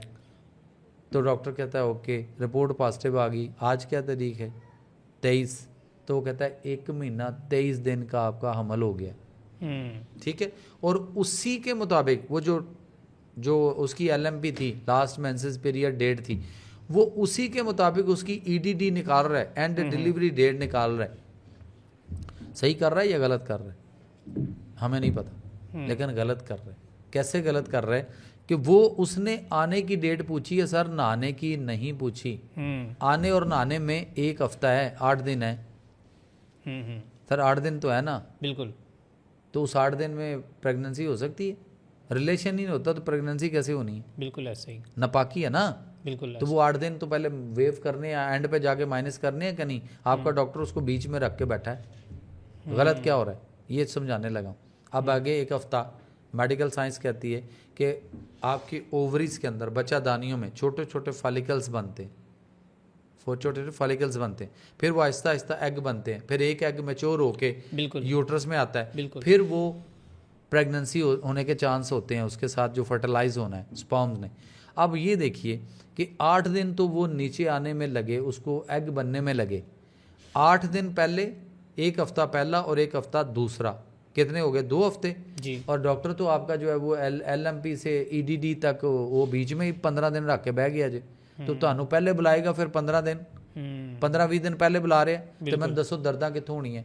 और अगर फर्ज करो वो मेरी मिसेज है और जब वो टाइम आया तो हो सकता है उस वक्त मैं अगले 10 दिन इस्लामाबाद में था, या मैं कराची था, या मैं दुबई या कहीं और मुल्क में था, तो मैं अगर 5-7 दिन घर में ही नहीं था, तो 2 वीक पहले वो हो गए। और उसके बाद चले मैं अपना एनालिसिस करता हूँ, हम किसी को और नहीं टारगेट नहीं करते, मैं अपनी बात करता हूँ, मैं अपने आप को टारगेट करता हूँ कि फर्स्ट वीक वो मेरी मिसेस का कौन सा वाला जिसमें उसके साइकिल चल रहा था, और दूसरा जिसमें एग बनना था, और तीसरा वीक मैं ही नहीं घर पे था। तो फिर 3 हफ्ते तो ये एंड पे जाके वेव करने हैं, बीच में माइनस करने हैं या नहीं करने? बिल्कुल। या मैं कराची में था या मैं दुबई में था, तो मैंने वहाँ से कोई ब्लूटूथ या मैंने कोई व्हाट्सएप तो कुछ नहीं किया कि वो प्रेगनेंसी हो गई। बिल्कुल। क्या ख्याल है? तो डॉक्टर आपको 15 से 20 दिन या 14-16 दिन पहले बुलाता है, और फिर उस दौरान आप दर्द ढूंढते हैं। फिर लोग कहते हैं कि डॉक्टर, वो जो नेचुरोपैथिक डॉक्टर हैं या तबीब हैं जमील मैरवी, उन्होंने ये कहा कि एंड तक वेट करो, पेन आएंगी। और वो डॉक्टर ने बुला लिया उसको 15-16 दिन पहले, तो पेन कहाँ से आएंगी? फिर वो कहते हैं जी हमने तो 1 आध दिन आपके कहने पे या वहाँ पे रुके, और उसके बाद डॉक्टर ने कहा जी मरीज चुको घर लै जाओ, असी इस तो बाद नहीं लवांगे। तो वो बेचारा क्या करे? फिर वो पेट कटवाता है सिर्फ पैसों के लिए। एक काम सर मैं आपको बताने लगा हूँ, काश वो कोई कर दे, काश कोई इस कौम पे एहसान कर दे। जी जी बताएं। हमारे प्राइम मिनिस्टर साहब, मैं बड़े अदब से गुजारिश करता हूँ वो करें, ये हमारे प्रेसिडेंट ऑफ पाकिस्तान जो है वो एक काम करें, एक डायरेक्टिव जारी कर दें। ठीक है। कि जिस दिन डायरेक्टिव जारी करें उसमें लिखा हो कि कल से पूरे पाकिस्तान में जहां भी कहीं भी गवर्नमेंट सेक्टर हो या प्राइवेट सेक्टर हो, क्लिनिक हो या हॉस्पिटल हो या मेडिकल सेंटर हो या बहुत बड़ा इदारा हो या बहुत छोटा सा हो, कहीं भी अगर नॉर्मल डिलीवरी होगी तो उसकी फीस होगी 20,000। ठीक है। ठीक है। ओके। और अगर कहीं भी इन जगहों पे सजेरियन से ऑपरेशन से बच्चा पैदा होगा तो उसकी फीस होगी सिर्फ 5,000 रुपया। तो ये तो आप मुझे बता दीजिए सर कल से क्या होगा? मेंटेलिटी चेंज हो सर जाएगी। कल से क्या होगा? फैसला तो दीजिए ना, लोग कल से क्या जाएंगे, होगा? लोग जाएंगे कल से नॉर्मल होगा। नॉर्मल की अच्छा, ये कौम अगर इस वक्त सुनकर कहे कि ये मैंने 20,000 रुपये इनके ऊपर कोई थोप दिया, ज़्यादा कर दिया, तो ये हाथ बांध के अदब से दरख्वास्त करने लगाऊं कि 20,000 रुपया बहुत चंगा जे ढिड पड़वान ना लो, बिल्कुल बिल्कुल। यूट्रस को कट लगवाने से। और उसके बाद तुसी 20,000 दिन अगर सोच रहे हो, बहुत सारे लोग ये कहेंगे, बहुत सारे लोग ये कहेंगे कि जनाब ये बात ठीक है और हम 20,000 देने को तैयार हैं, क्योंकि 1.5, 2, 3, 4, 5 लाख रुपया दे के पेट कटवा रहे हैं और उसके बाद बच्चा वक्त से पहले आ रहा है, वो कच्चे आम वांगू उन्होंने पैल पा रहे हैं, तो फिर वो बच्चा पहले आ रहा है और उसके बाद उसकी पैल पता कहाँ पड़ रही है? बच्चों की नर्सरियां जाके चेक करें, छोटे छोटे बच्चे दुनिया में अभी आए हैं और उनको इधर बैरनूला लगा हुआ है, इधर लगा हुआ बिल्कुल है, ऐसे यही हाथ पे लगा हुआ है, पाँव पे लगा हुआ है, 2-2, 3-3 बैरनूले लगे हुए हैं और धड़ाधड़ उनको दुनिया में आते ही फितरत और नेचर के खिलाफ उनको high potency 3rd generation antibiotics कौन लगा रहा है? क्यों लगा रहा है? सिर्फ यार हम पैसों के लिए हैं। सिर्फ हम क्या करूं मैं? बिल्कुल ठीक है। अच्छा सर, टाइम को मद्देनज़र रखते हुए काफ़ी जो है वो लॉन्ग हो रहा है हमारा पॉडकास्ट, सो मैं अब ये पूछना चाहूँगा कि अभी हमने अपने असल मुद्दे की तरफ आना है, क्योंकि बहुत से ऐसे शिकवे हैं लोगों को आपसे कि आप जो हैं वो इस कौम को जो है वो गलत रास्ते पे लेकर जा रहे हैं और आप मिसगाइड कर रहे हैं, और आपकी कुछ ऐसी बातें जो हैं उसके ऊपर हमने भी रिसर्च किया है, कुछ उसके जो जवाब हैं वो आपके साथ डिस्कस करेंगे। सो ये थोड़ा सा बता दें कि ओवन में खाना जब हम गर्म करते हैं उसका कितना जो है वो सेहत के लिए फ़ायदेमंद है, सहूलत है, या फिर कितना नुकसान है उसका? देखिए मोहतरम, बात यह है कि जो माइक्रोवेव ओवन है ना, उसमें से जो रेजेस निकलती हैं वो खाने को ऊपर से रेजेस जो है वो गर्म करती हैं और अंदर से आपका खाना जो है वो ठंडा होता है। बिल्कुल ऐसे कि नहीं होता? आपने भी कई दफ़ा कुछ चीज़ों को रख के देखा होगा। बिल्कुल ऐसे ही है। तो जब वो ऊपर से गर्म अंदर से ठंडा और फिर ऊपर से वो बासी, ऊपर से वो पुराना, ऊपर से वो पहले से तैयारशुदा प्रोसेस फूड, पैक्ड फूड, फैक्ट्रियों से आएगा, कहीं से आएगा, ठीक है ना? तो मुझे कुरान देखना है, मेरा कुरान क्या कहता है, मुझे अल्लाह का फरमान क्या है, वो मेरे लिए भी आपके लिए भी सारों के लिए है। बिल्कुल ऐसे ही। ठीक है। सूरह काफ है। जी। सूरह सूरह काफ की आयत है, फल यंजुर अय्युहा अज़का तामन। बिल्कुल। वहाँ पे अल्लाह ताला ने साहबे काफ से हम कलाम हुए, जब उनको उठाया तो वो 300 साल से ज़्यादा टाइम सोए हुए थे, लेकिन जब वो उठे तो वो कहते हैं अल्लाह मियाँ अभी तो ऊँगी आई थी, अभी तो हम थोड़ी सी ऊँगी आई थी, तो अल्लाह ने फरमाया उठो, अब ये तुम्हें पता चलेगा तुम कितनी देर सोए हो, अभी तो तुम ऊँग की बात करते हो। तो फिर उनमें से वो जो जितने भी थे साहबे काफ, उन्होंने कहा कि अल्लाह मियाँ भूख लगी है। तो अल्लाह ने कहा अब अपने में से किसी एक को जो आपके पास दिरहम सिक्के हैं ये देकर किसी को शहर की तरफ भेजो। बिल्कुल। और ये तुम्हारे लिए वहाँ से खाना लेकर आए, खाने की कोई चीज़ लेकर आए, ठीक है? वहाँ पे ये हुक्म था, और वो हुक्म कैसे है? कुरान उसको ये कहता है फल यंजुर अय्युहा अज़का तामन, कि ये तुम्हारे में से एक जो है वो शहर की तरफ जाए और ये गौर करे, देख सोच के उम्दा और तरोताज़ा लेकर आए। साहबे काफ से अल्लाह कब हम कलाम हुए और कुरान हमारे लिए नहीं है? अब हम अपने बच्चों को कैसा भेजते हैं लेने के लिए, जाओ बेटा मेहमान आए हैं ले आओ, क्या लेके आ रहा है, क्या लेके आ रहा है? कोल्ड ड्रिंक लेके आ रहा है, और उसके साथ सबसे पहले वो बेकरी पे जाएगा, बेकरी, बिल्कुल ऐसे, और वहाँ से जो उसको मिल रहा है वो उठा के ले आएगा वो कहेगा मेहमान भी आ गए ने, मेहमान तो कहता जी अपनी जगह ते है और बासे रहमत है ही है ने, वो पूरा टब्बर कहेगा साढ़े वास्ते बासे रहमत हो गया काम के बाई ने पैसे बढ़ाते ने तो बस जाके जो लभदा लाओ। उम्दा और तरोताज़ा है नहीं, तो कुरान आपका कह रहा है, मैं तो नहीं कह रहा, मैं तो अपनी बात ही नहीं कर रहा। बेकरी आइटम्स जो है वो भी कैंसर या फिर हमारे लिए सर सारा कुछ करेंगी ना। सूरह बकरा में आ जाते हैं शुरू में, चैप्टर 2 वर्स 259, फनजुर इला तामिका व शराबिका लम यतसन्ना, क्या इंसान अपनी खुराक खाने और पीने वाली चीज़ों पे गौर करो, ये गला सड़ा तो नहीं है। अब आप गौर करें फ्रिज में चीज़ गल सड़ रही है या नहीं। सर आप इसके ऊपर भी जो बड़ा लोगों के जो कमेंट्स आए हैं वो ये कह रहे हैं कि आखिर अगर आप कह रहे हैं कि फ्रीज़र घर से निकाल दें, फ्रीज़र नहीं होगा तो हम जो कि अपनी चीज़ें जो हैं वो कहाँ पे स्टोर करेंगे और खाने की चीज़ें कर लें या फिर अद्वियात कर रहे हैं, या फिर अगर फ्रीज़र नहीं होगा तो हमारी ज़िंदगी कैसे गुजरेगी? सर बात ये नहीं है कि फ्रिज आप कह रहे हैं उठा के बेच दें, और फिर आपने एक एग्जांपल भी दी, आपने एग्जांपल ये दी है कि जापान में आप चले जाएं, जिन्होंने रेफ्रिजरेटर बनाया है उनके आप जितने भी मालकान हैं, जो मालकान है उनके अपने घरों में नहीं है। लेकिन जो हमने रिसर्च किया, तहकीक कहती है कि अगर आप 19 जो कि 70 के से लेके 240 तक 2040 तक अगर आप देखें तो उसमें जो बतदरीज इजाफा हुआ है जो जापान के अंदर। मैंने उसकी बात की है जो फैक्ट्री में डायरेक्टर्स हैं, ग्रुप ऑफ डायरेक्टर्स हैं, उनके अपने घर का इस्तेमाल देख लें। लेकिन सर उनका भी पाउडर बेचने वाला जो है, जो पाउडर बेचने वाला है ना, कोई भी ऐसे कोई मंशियात बेचने वाला है, उसके अपने बच्चे भी एडिक्ट हो जाते हैं और वो इसको नहीं देखता। बात ये है कि वो जो कंपनी ऑनर्स है ना, वो अब मुझे ये बताइए ठंडा पानी पीता है, चाइना पीता है? नहीं पीता। तो फिर फ्रिज का क्या करते होंगे वो? फ्रिज का क्या करते होंगे ना, आप जवाब दे दिए। छोड़ें इसको, नेट क्या कहता है, लोग क्या कहते हैं, ठीक है, गूगल लोग सर्च क्या कर रहे हैं। क्योंकि गूगल की अगर आप बात करेंगे तो फिर 8 अरब दुनिया की आबादी है, 2 अरब मुसलमान है और बाकी कौन है? बाकी कौन है? आपके नबी को मानते हैं?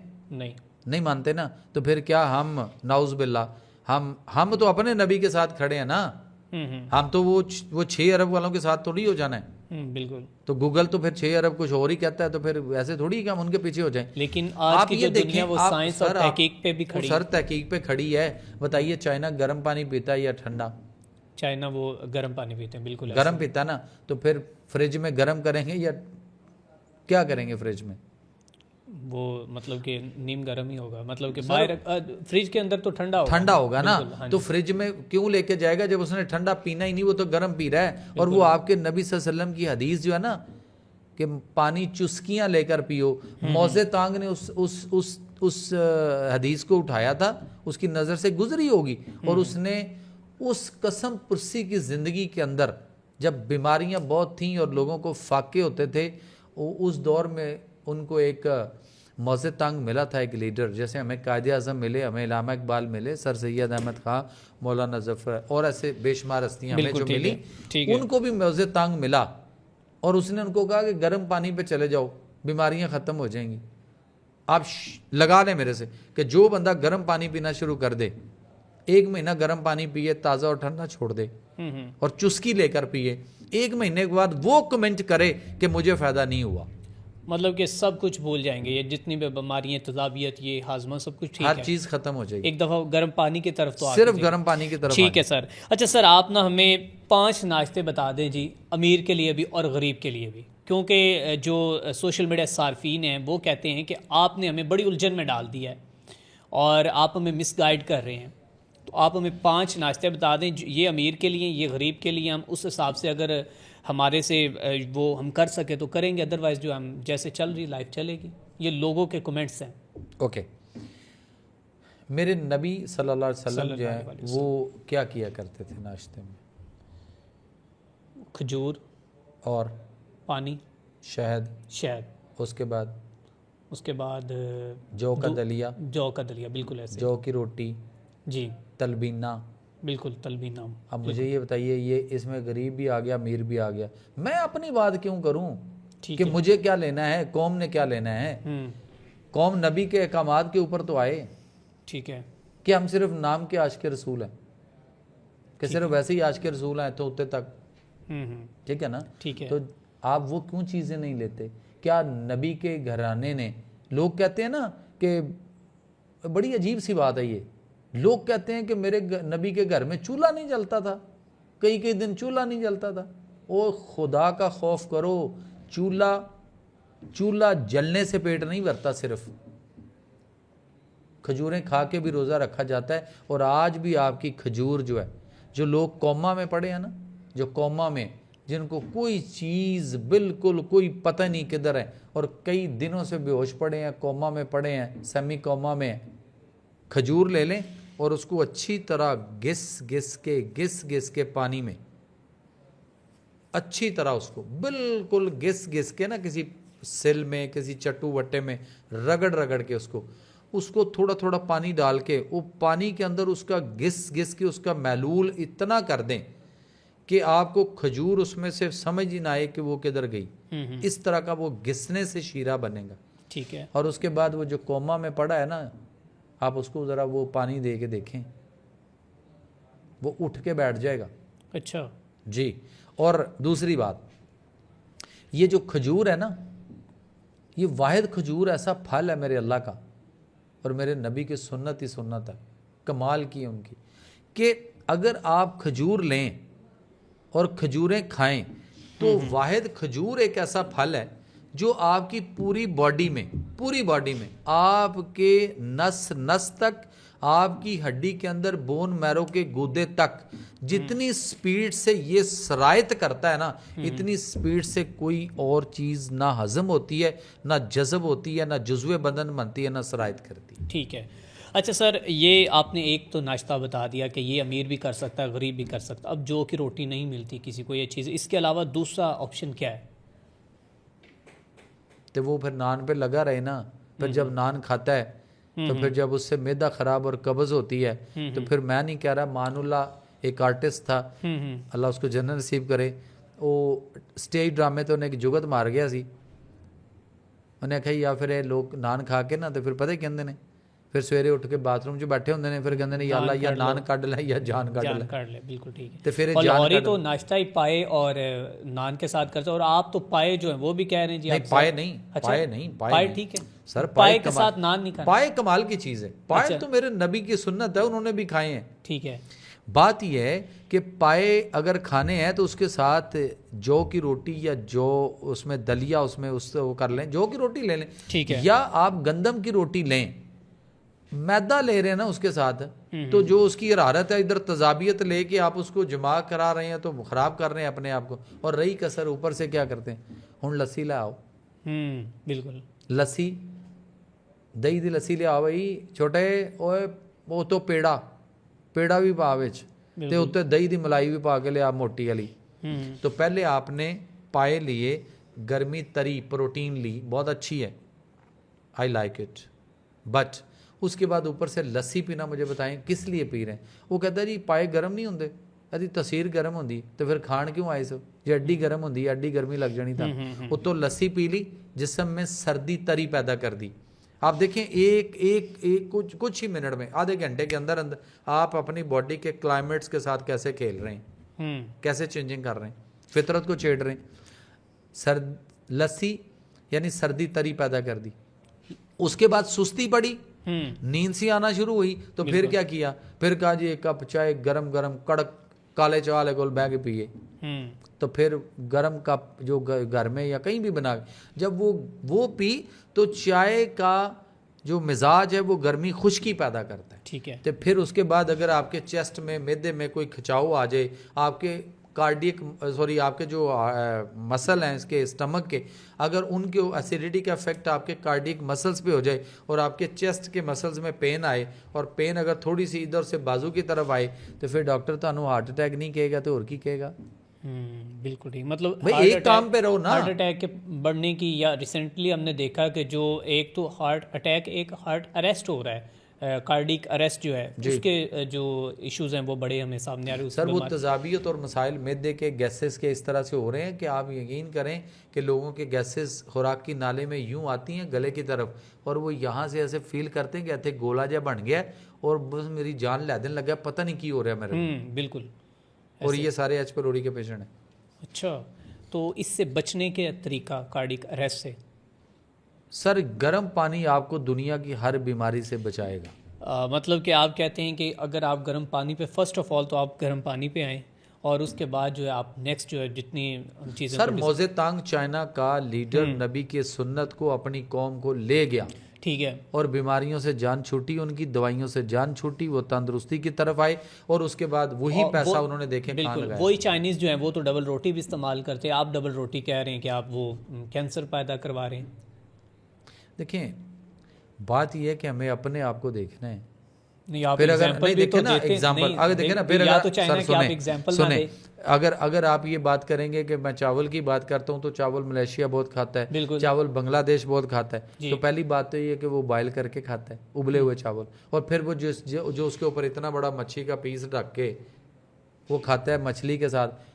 आप भी खाएं ना फिर मछली के साथ। यहाँ तो किसी को कहीं चावल मछली के साथ दही का क्या आप कह रहे हैं, वो भी कैंसर, हर चीज़ में आपने कैंसर डाल दिया।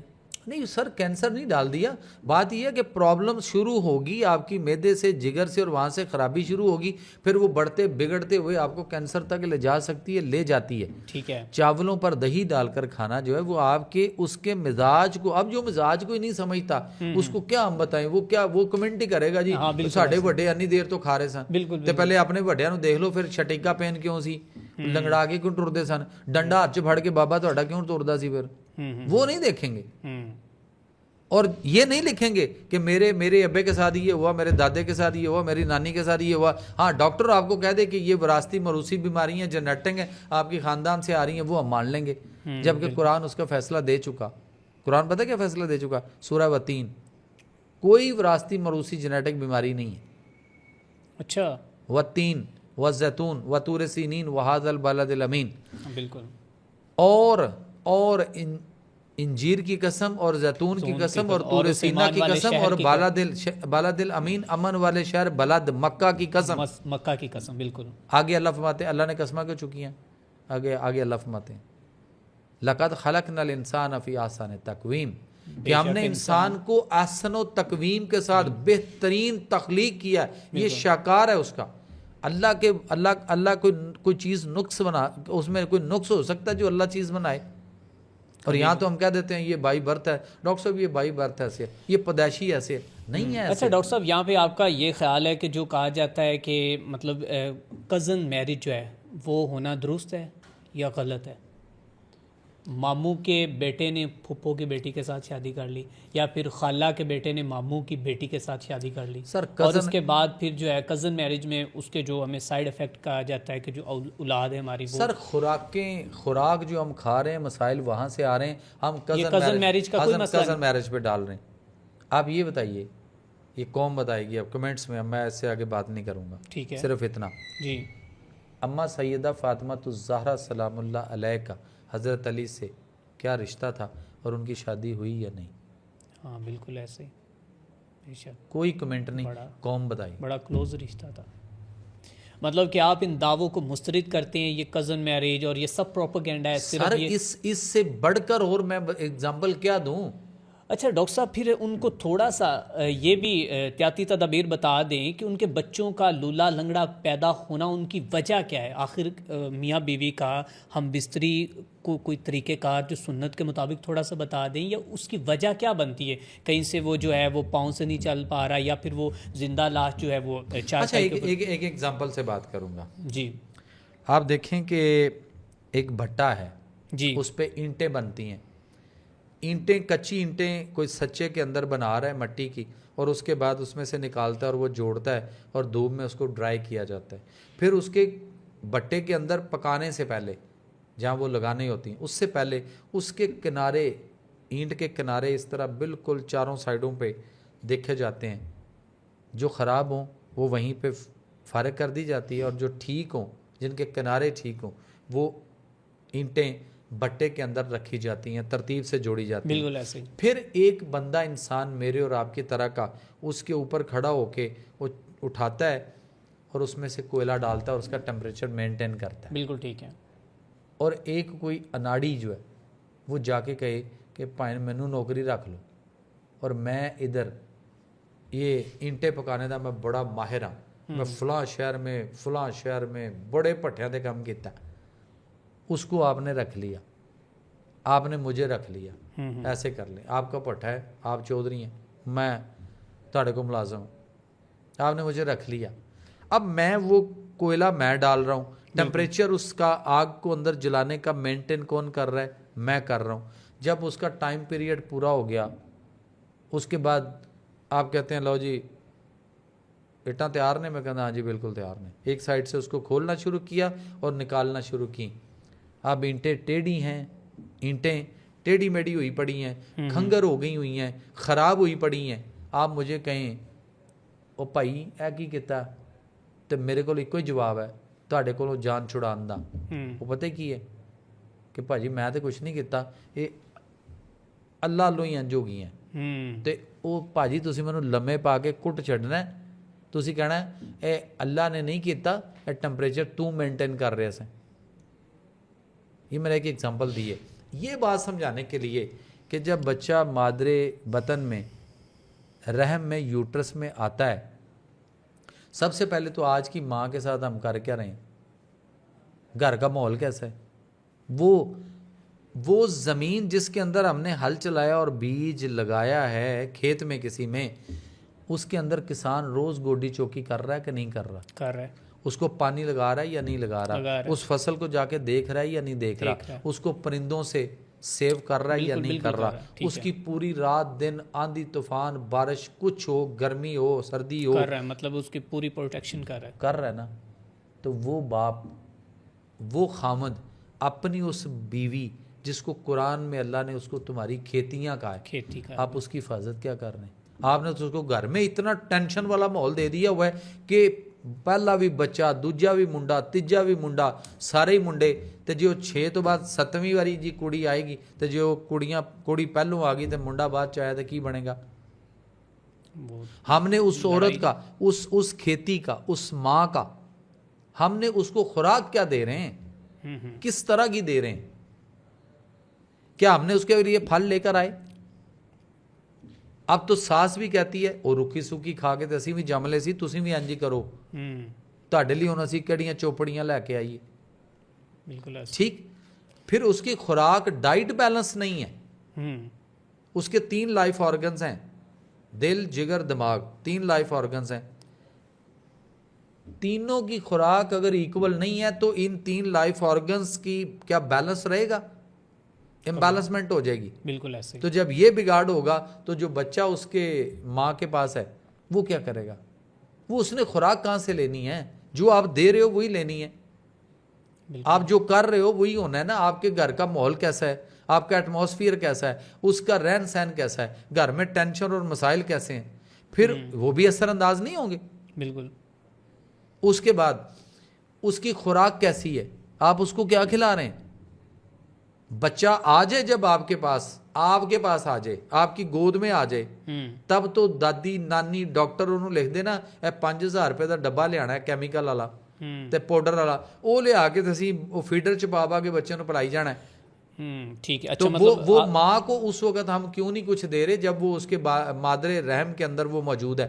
और ऊपर से रही कसर, उसको विटामिन, उसको कैल्शियम, उसको अंधाधुंध ये सारी आर्टिफिशियल चीज़ें दे रहे हैं। तो भाई पहले ये ठीक करो, खुराकें ठीक कर लो। कहाँ गई वो देसी घी, कहाँ गई वो पंजीरियाँ? आज अगर डॉक्टर कहता है नहीं जी ये पता नहीं की हो जाएगा, कुछ नहीं होने लगा उसदे, कुछ भी नहीं होने लगा। वो फिर उसको बेड रेस्ट यार काम करवाएं उससे, उसको हरकत में रखें, वॉक कराएं, वर्जिश कराएं, उसको काम करवाएं। बहुत हैवी काम ना करे, वजन ज्यादा उठाने वाला काम ना करें, लेकिन बाकी उसको खुराक तो ठीक दें। अपनी वारी तुसी फसल जमीन दे च जाके उत्थे खाद भी पा रहे हो, तेनू की पा रहे हो? तो वहां से अगर उस खेती में अगर कोई अबनॉर्मेलिटी हो रही है तो वो मेरा अल्लाह नहीं कर रहा, ना वो अल्लाह की तरफ से हो रहा है, वो इनकी अपनी गलती, वो हमारी अपनी गलतियां और अबनॉर्मेलिटीज हैं जिसकी वजह से वो बच्चे अबनॉर्मल पैदा होते हैं, स्पेशल पैदा होते हैं। बिल्कुल ठीक। अल्लाह ने तो कहा लक़द खलक़नल इंसान फी अहसन तक़वीम, कि नहीं किया? बिल्कुल। उसके बाद दूसरा जवाब सूरह मुल्क में आ जाते हैं। अल्लाह फरमाते हैं जाओ देखो जो कुछ कायनात में बनाया, गौर करो, देखो क्या तुम इसमें कोई कमी, कोई नुक्स पाते हो? पहले अल्लाह प्यार ना पूछ रहे क्या इसमें तुम कोई कमी या नुक्स पाते हो? फिर अल्लाह कहता फिर देखो, बार बार देखो, क्या तुम्हें कोई नुक्स नजर आया? ਅਸੀਂ ਕੁਰਾਨ ਨੂੰ ਕਦੀ ਤਰਜਮੇ ਨਾਲ ਪੜ੍ਹੇ ਹੀ ਨਹੀਂ, ਗੌਰ नहीं किया। बिल्कुल वहाँ अल्लाह ये फरमा। तो बात ये है कि जिसका खालिक अल्लाह हो, ऐसी कहते हैं ना कोई मुख्तलिफ ब्रांड्स हैं, तो हम पता क्या कहते हैं, फलां ब्रांड की चीज़ ले लो जी, क्यों? वो अखा बंद करके ले लो भाई ने, ਇਹਦਾ मोबाइल बड़ा फर्स्ट क्लास, ਇਹਦੀ फलानी चीज़ बड़ी फर्स्ट क्लास, ਇਹ कैमरा ਲੈਣਾ ਤੁਸੀਂ ਉਹ फलानी ਦਾ ਲੈ ਲਓ, सोनी कंपनी ले लो, अखा बंद करके ले लो, क्यों? नुक्स कोई नहीं होएगा, देर तक चलेगा। और मेरा रब जो खालिक है, मालिक है, जो बना रहा है, उसमें हम नुक्स सोच रहे हैं कि ये वो डाल रहा है, नाउज़ुबिल्लाह, कभी भी नहीं हो सकता। ठीक है। अच्छा सर, इसको हम वाइंड अप करते हैं और चलते हैं इस जानिब के आप कहते हैं कि टूथपेस्ट जो है वो नहीं इस्तेमाल करनी चाहिए। तो टूथपेस्ट जो है वो एक एंटी बैक्टीरियल केमिकल है जो कुछ पुराने मतलब टूथपेस्ट में इस्तेमाल पहले होता था, लेकिन उसके बाद जो है उसको निकाल लिया गया है और इसमें जो है फ्लोराइड जो है वो इस्तेमाल हो रहा है। वो बच्चों के लिए थोड़ा सा कहा जाता है कि जी वो इस्तेमाल नहीं करना चाहिए, लेकिन इसके अलावा जो है वो तहकीक कहती है या फिर इसके ऊपर जो साइंटिस्ट कहते हैं कि इसके अलावा कोई इसका जो साइड इफ़ेक्ट नहीं है टूथपेस्ट का। लेकिन आपने कौन सा साइंटिस्ट कहता है और क्यों कहता है और उस साइंटिस्ट के पीछे किसका हाथ है, ये कोई नहीं। लेकिन आपसे भी ये लोग सवाल करते हैं कि आप जो मंजन बेच रहे हैं लोगों को, आपके पास क्या रिसर्च है, आप हमें रिसर्च के साथ बताएं। देखिए, मंजन मेरा कोई ज़ाती मंजन नहीं है, ना मैं बेच रहा हूँ। ठीक है। मैं तो सिर्फ ये कह रहा हूँ कि आप घर में सुबह उठें, अपने बच्चों को आप ये देखें ना, छोड़ें कि इसमें क्या है क्या नहीं है। आप ये देखें, जब से पेस्ट आई दांतों की बीमारियां बढ़ी या कम हुई? बढ़ी हैं। जवाब आप हमें खुद देंगे। अब बिल्कुल। क्या रूट कनाल उससे पहले होती थी जब मसवाक पे थे हम, या अब हुई? अब ज़्यादा है। डेंटल डॉक्टर जो है उस वक्त थे या अब ज़्यादा हुआ? सर्जरियां दांतों की अब होती हैं या उस वक्त? अभी ज़्यादा। जब मेरे और आपके नबी की मसवाक सुन्नत थी ना, जब तक हम उस पे थे तो बहुत अच्छे थे। और वो मुंह की सफाई थी। अच्छा, यहाँ पे एलोपैथी कहते हैं कि अगर आप उसको जो कि उसे अंदर लेकर जा रहे हैं, लेकिन उस वक्त जो है वो आपके लिए ख़तरनाक है, लेकिन जब आप उसको अंदर जज़ब नहीं कर रहे हैं, उसको इंटेक नहीं कर रहे हैं, तो देन वो आपके लिए नहीं ख़तरनाक है। डॉक्टर साहब तो जो अपनी मारी जा रहे हैं। डॉक्टर ਨੂੰ ਪੈਸੇ ਲੱਗੇ ਨੇ ਜਾਂ डॉक्टर ਪਿੱਛੋਂ ਵਿਕਿਆ ਹੋਇਆ ਜਾਂ ਪਿੱਛੇ ਕਿਸੇ ਦੀ ਵਿਸ਼ੇ ਹੋਰ ਦੀ ਅਸ਼ੀਰਵਾਦ ਹੈ, तो उन्होंने तो वही गल करनी है। बात यह है कि जो चीज़ आप ज़ुबान पे लगाएंगे, टेस्ट उसका कहाँ जाएगा?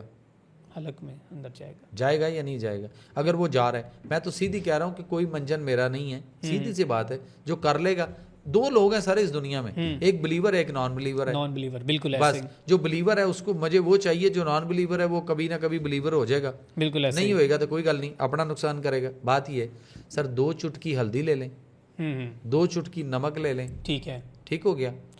ठीक है। अभी इस आज के दौर में वो कहते हैं कौन हर रोज ऐसे बनाए, ये हल्दी ये चुटकी नमक कौन कहाँ से उठाए? ना बनाएं। फिर डेंटल डॉक्टर्स आपके लिए हैं, फिर वहाँ पे डेंटिस्ट बैठे हैं और फिर वो जो कुछ आपको दे रहे हैं और जो कुछ आपके साथ हो रहा है, जितनी दवाइयाँ वो खिला रहे हैं, आपने इसके साथ आपने जापानीज़ की भी वो गलत मिसाल दे के ये कह दिया कि फ्रिज उठाएं बेच दें और अपने कहाँ पे सामान रखें, क्या करें? क्या रखें आप? देखें, जो रखना चाहता है, मैं ये थोड़ी कह रहा हूँ कि मेरे कहने पे उसने उठा देनी। हाँ, बिल्कुल। रखे ठीक है, रखे, उसमें चीज़ें भी रखे, 2-2 दिन आटा भी गूंद के रखे। मैंने आपको आयतें दे दी कुरान की, वो 2 दिन आटा गूंद के भी रखे, 3 दिन रखे, 2-2 दिन सालन भी रखे, ठीक है, डबल रोटी भी फ्रिज में रखे, ठीक है। तो उसके बाद फिर ये ना कहे कि इसका इलाज महंगा क्यों है, फिर ये बीमारी आ गई, वो होगी, फलाना हो गया, तैयार रहे फिर उसके लिए। अच्छा, यहाँ पे सार्फिन कहते हैं आपने हमें जनाब दही, खीरा, आम सब कुछ खाने से आपने रोक दिया, हम खाएं कहाँ, किधर जाएं? खीरा खाएं। खीरा कौन सा? जो खीरा हमारा देसी खीरा है, जो साल में सिर्फ एक दफ़ा आता है और 1-1.5-2 महीनों के लिए आता है, वो देसी, वो आपका खीरा है। वो ना और ये ना खाए सर, वो अल्लाह आपको एक दफ़ा दे रहा है और उस सीजन में दे रहा है ना। अब आप 12 महीने खीरा खाना चाहते हैं तो फिर ये खीरे जो आए हुए हैं नाम ने आदि, ये तो बीमारी करेंगे आपके लिए। ये सारा पानी या खीरा थोड़ी है। आप खाना चाहते हैं तो ज़रूर खाएं, मैंने कब रोका है? या मैंने उसकी अल्टरनेट तो कोई चीज़ नहीं लेके आया ना कि अब ये बिकेगी तो मैं उसको रोक रहा हूँ। बिल्कुल, आप खाएंगे तो बीमार होंगे, आप नहीं खाएंगे तो बचे रहेंगे। बिल्कुल ठीक है। सो हमें अपनी सेहत का, अपने आप का खुद ख्याल रखना है सर। बिल्कुल ठीक। फितरत और नेचर के साथ छेड़खानी नहीं करें, बैक टू नेचर। फितरत और नेचर के करीब रहें, जिंदगी गुजारें, जिंदगी करने का तरीका जो दिया गया है उस पर अमल करें। जो अमल करेंगे उनके घरों से बीमारियां निकल जाएंगी, जो अमल नहीं करेंगे वो बीमारियों में फंसे रहेंगे। ठीक है सर, मुख्तसर साहब बता दें, दाल चावल और नान चने कितने नुकसानदेह हैं? ये नान चनों का आपने शायद पहले चले बता ही दिया। दाल चावल क्यों नुकसानदेह? देखिए चावल जो है उसके अंदर इस वक्त आर्सेनिक बहुत है। ठीक है। आर्सेनिक बहुत आ चुके होंगे, वो आर्सेनिक प्रॉब्लम कर रहा है, चावल नहीं। वो चावल लेकर आए जो आर्सेनिक के बगैर है। तो कहाँ से लाएं, कैसे लाएं? तो मैंने तो नहीं खादे बनाई। तो फिर आप निज़ाम पूरा चेंज करवाएं ना। फिर इस तरह लोगों को आप जो है वो सर हम लोगों को रोक सकते हैं, लोगों को समझा सकते हैं, रोक नहीं सकते। बिल्कुल ठीक है। ठीक है, जो समझ जाएगा अपने आप को बचाएगा। ठीक है। मैं आपको 1800 कुछ की बात देता हूँ। दिल्ली में तिब की किताबों में एक वाक़या है कि दिल्ली में एक मौलाना साहब जो है वो एक बड़ी जामे मस्जिद के अंदर खुतबा दे रहे थे, जुमा पढ़ा रहे थे। आगे कुछ लोग सोना शुरू हो गए, ऊँग रहे थे। तो उन्होंने पता क्या कहा? उन्होंने कहा कि ये जो दाएं बाएं आपके सो रहे हैं ना, इनको ज़रा जगाओ, दाएं बाएं को नहीं मारो, उठाओ इनको। मैं आपको चावल के फ़ायदे बताने जा रहा हूँ। कहा जी, लोगों ने दाएं बाएं जो सो रहे थे इधर उधर देखा, उनको उठाया, हिलाया थोड़ा सा, तो बाकी सारे एक्टिव हो गए। उन्होंने कहा जी चावल के 3 फ़ायदे। नंबर 1, उसने कहा जो चावल खाता है वो कभी बूढ़ा नहीं होता। ठीक है, ये फ़ायदा है। नंबर 2, उन्होंने कहा जो चावल खाता है उसको कुत्ता नहीं काटता। नंबर 3, उसने कहा जो चावल खाता है उसके घर में कभी चोरी नहीं होती। ठीक है। अब वो जो सो रहे थे मेरी तरह को ऊँग रहे थे, वो भी ऐसे एक्टिव हो गए हैं, एक ही आंखें मौलवी साहब ने। अब उन्होंने कहा अच्छा चलो सारे जागें। उन्होंने अगली बात अपनी जो दीन की जो बात कर रहे थे उन्होंने उसको कंटिन्यू शुरू कर दिया। तो कुछ लोग खड़े हो गए, उन्होंने कहा जी मौलवी साहब, कर साहब, एक मिनट, ए तो दसो ਜਿਹੜੀ ਤੁਸੀਂ ਗੱਲਾਂ ਵਿੱਚ ਨਹੀਂ ਕੀਤੀਆਂ ਨੇ, ਸਾਨੂੰ तो समझाओ कि चावल खाने वाला जो है वो बूढ़ा कभी नहीं होता। ये कैसे है? चावल इतने फायदेमंद है कि कभी बूढ़ा नहीं होता? उसने कहा हाँ बताओ। उसने कहा जी, कारी साहब ने कहा कि जो चावल खाता है वो वक्त से बहुत पहले दुनिया से निकल जाता है, इसलिए बूढ़ा नहीं होता। जी ठीक है। उन्होंने कहा जी फिर दूसरी बात आपने कहा जो चावल खाता है उसको कुत्ता नहीं काटता, तो ये कैसे मुमकिन है कि उसको कुत्ता क्यों नहीं काटता? उसने कहा कि चावल खाते खाते उसके जोड़ पट्टे, बलगम बढ़ती है बेसिकली इससे, जिस्म में सर्दी पैदा करता है, ठंड पैदा करता है चावल, और उससे गैसेस तेजाबियत भी आती है। ठीक है। तो उसने, ये मैं आप तिब्बी पॉइंट उसे बता रहा हूँ कि लोगों को पता भी चल रहे। अब उसने कहा कि ये जो होता है ना, इससे क्या होता है कि उसके जोड़ों में दर्दें, उसके पट्ठों में खिंचाव, और फिर वो जोड़ों की दर्दों, घुटनों की खराबियों और कमर के मसलों की वजह से उसके लिए चलना मुश्किल हो जाता है। तो वो हाथ में एक डंडा रखता है। जब उसके हाथ में 6 फुट का डंडा होगा तो कुत्ता पागल है कि उन्होंने कटेगा। उन्होंने कहा जी ठीक हो गया। उन्होंने कहा चलो हुण मैनूं अगली दीन की गल भी कर लैन दो। पीछे एक और खड़ा हो गया, उन्होंने कहा नहीं कर साहब है दसो, और तीसरी भी दस छोड़ो ना कि वो जो चावल खाता है उसके घर में चोरी कैसे नहीं होती। उसने कहा चोर तो आता है, लेकिन वो सोया फिरता है, मुख्तलिफ घरों में फिरता है। वो देखता है कि किस घर में कोई आवाज़ नहीं आ रही, कोई कुछ नहीं है, तो चोर उधर जाने की कोशिश करेगा ना।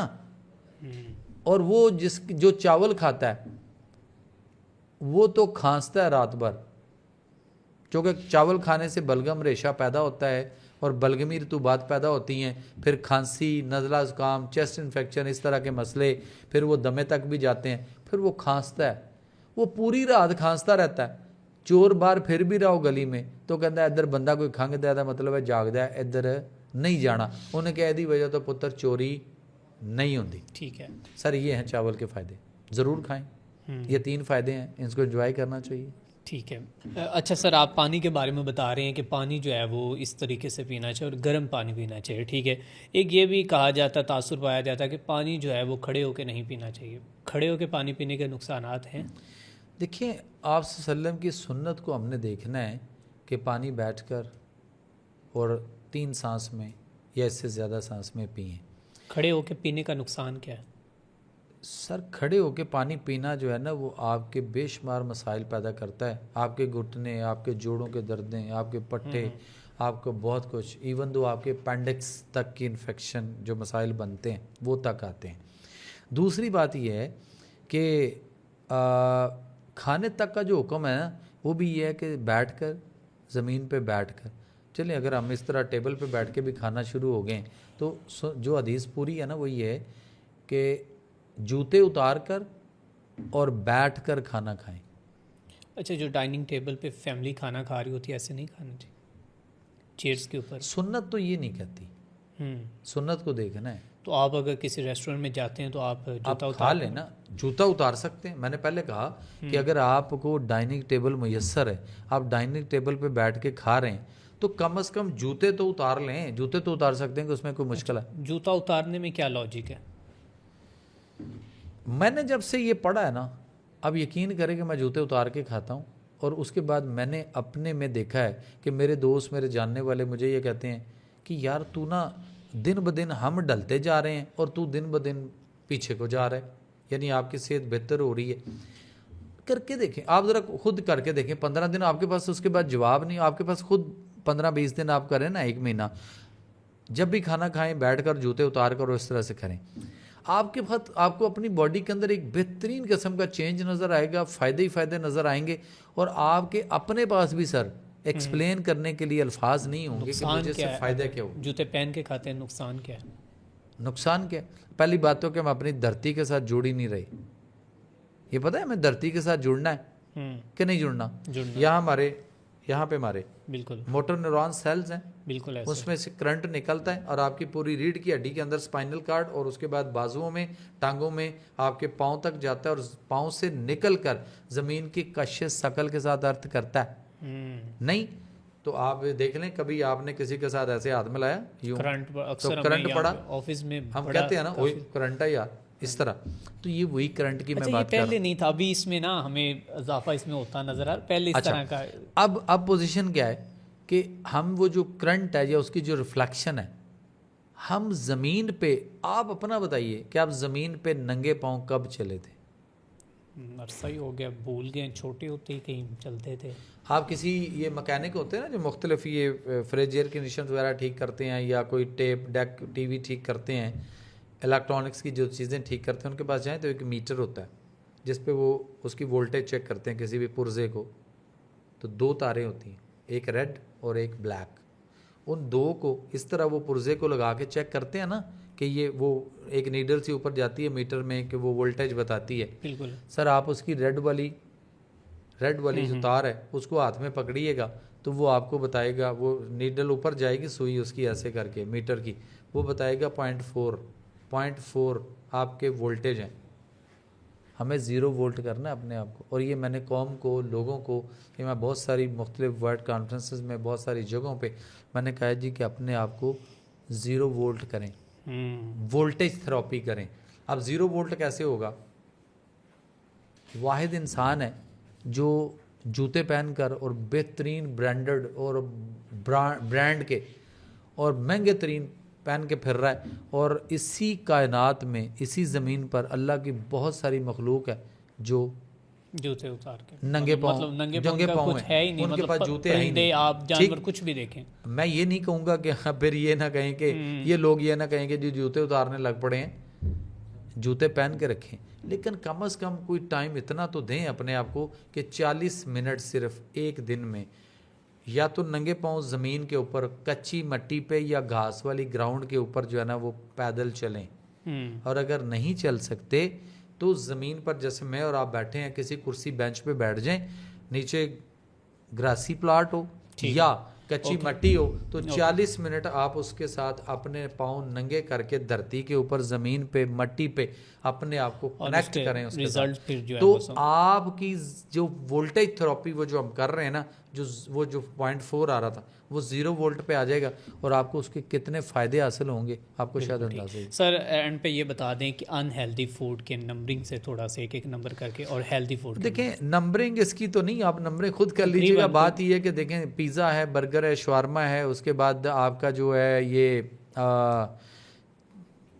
कढ़ाइयाँ हैं, चिकन कढ़ाई वगैरह हैं, उसके बाद आपके पास बारबेक्यूज़ हैं, उसके बाद आपके पास पकोड़े, समोसे हैं, दही बल्ले हैं, फ्रूट चाटे हैं, ठीक है, उसके ऊपर मसाला जात हैं, उसके साथ साथ आपके ये जितने कोल्ड ड्रिंक्स हैं, सॉफ्ट ड्रिंक हैं, एनर्जी ड्रिंक्स हैं, जितने भी कोलाज हैं, ये सारे आपके किडनी फेलियर का बायस बन रहे हैं। 20 लाख पाकिस्तानी के गुर्दे एक साल में ख़राब हो रहे तो हैं। खाना क्या चाहिए? क्या खाना चाहिए? जी, क्या खाएं? कुरान में अल्लाह ने फरमाया वजअलना मिनल माए कुल्ला शैइन हई। अल्लाह फरमाते हैं हमने हर शय की ज़िंदगी पानी से रखी है।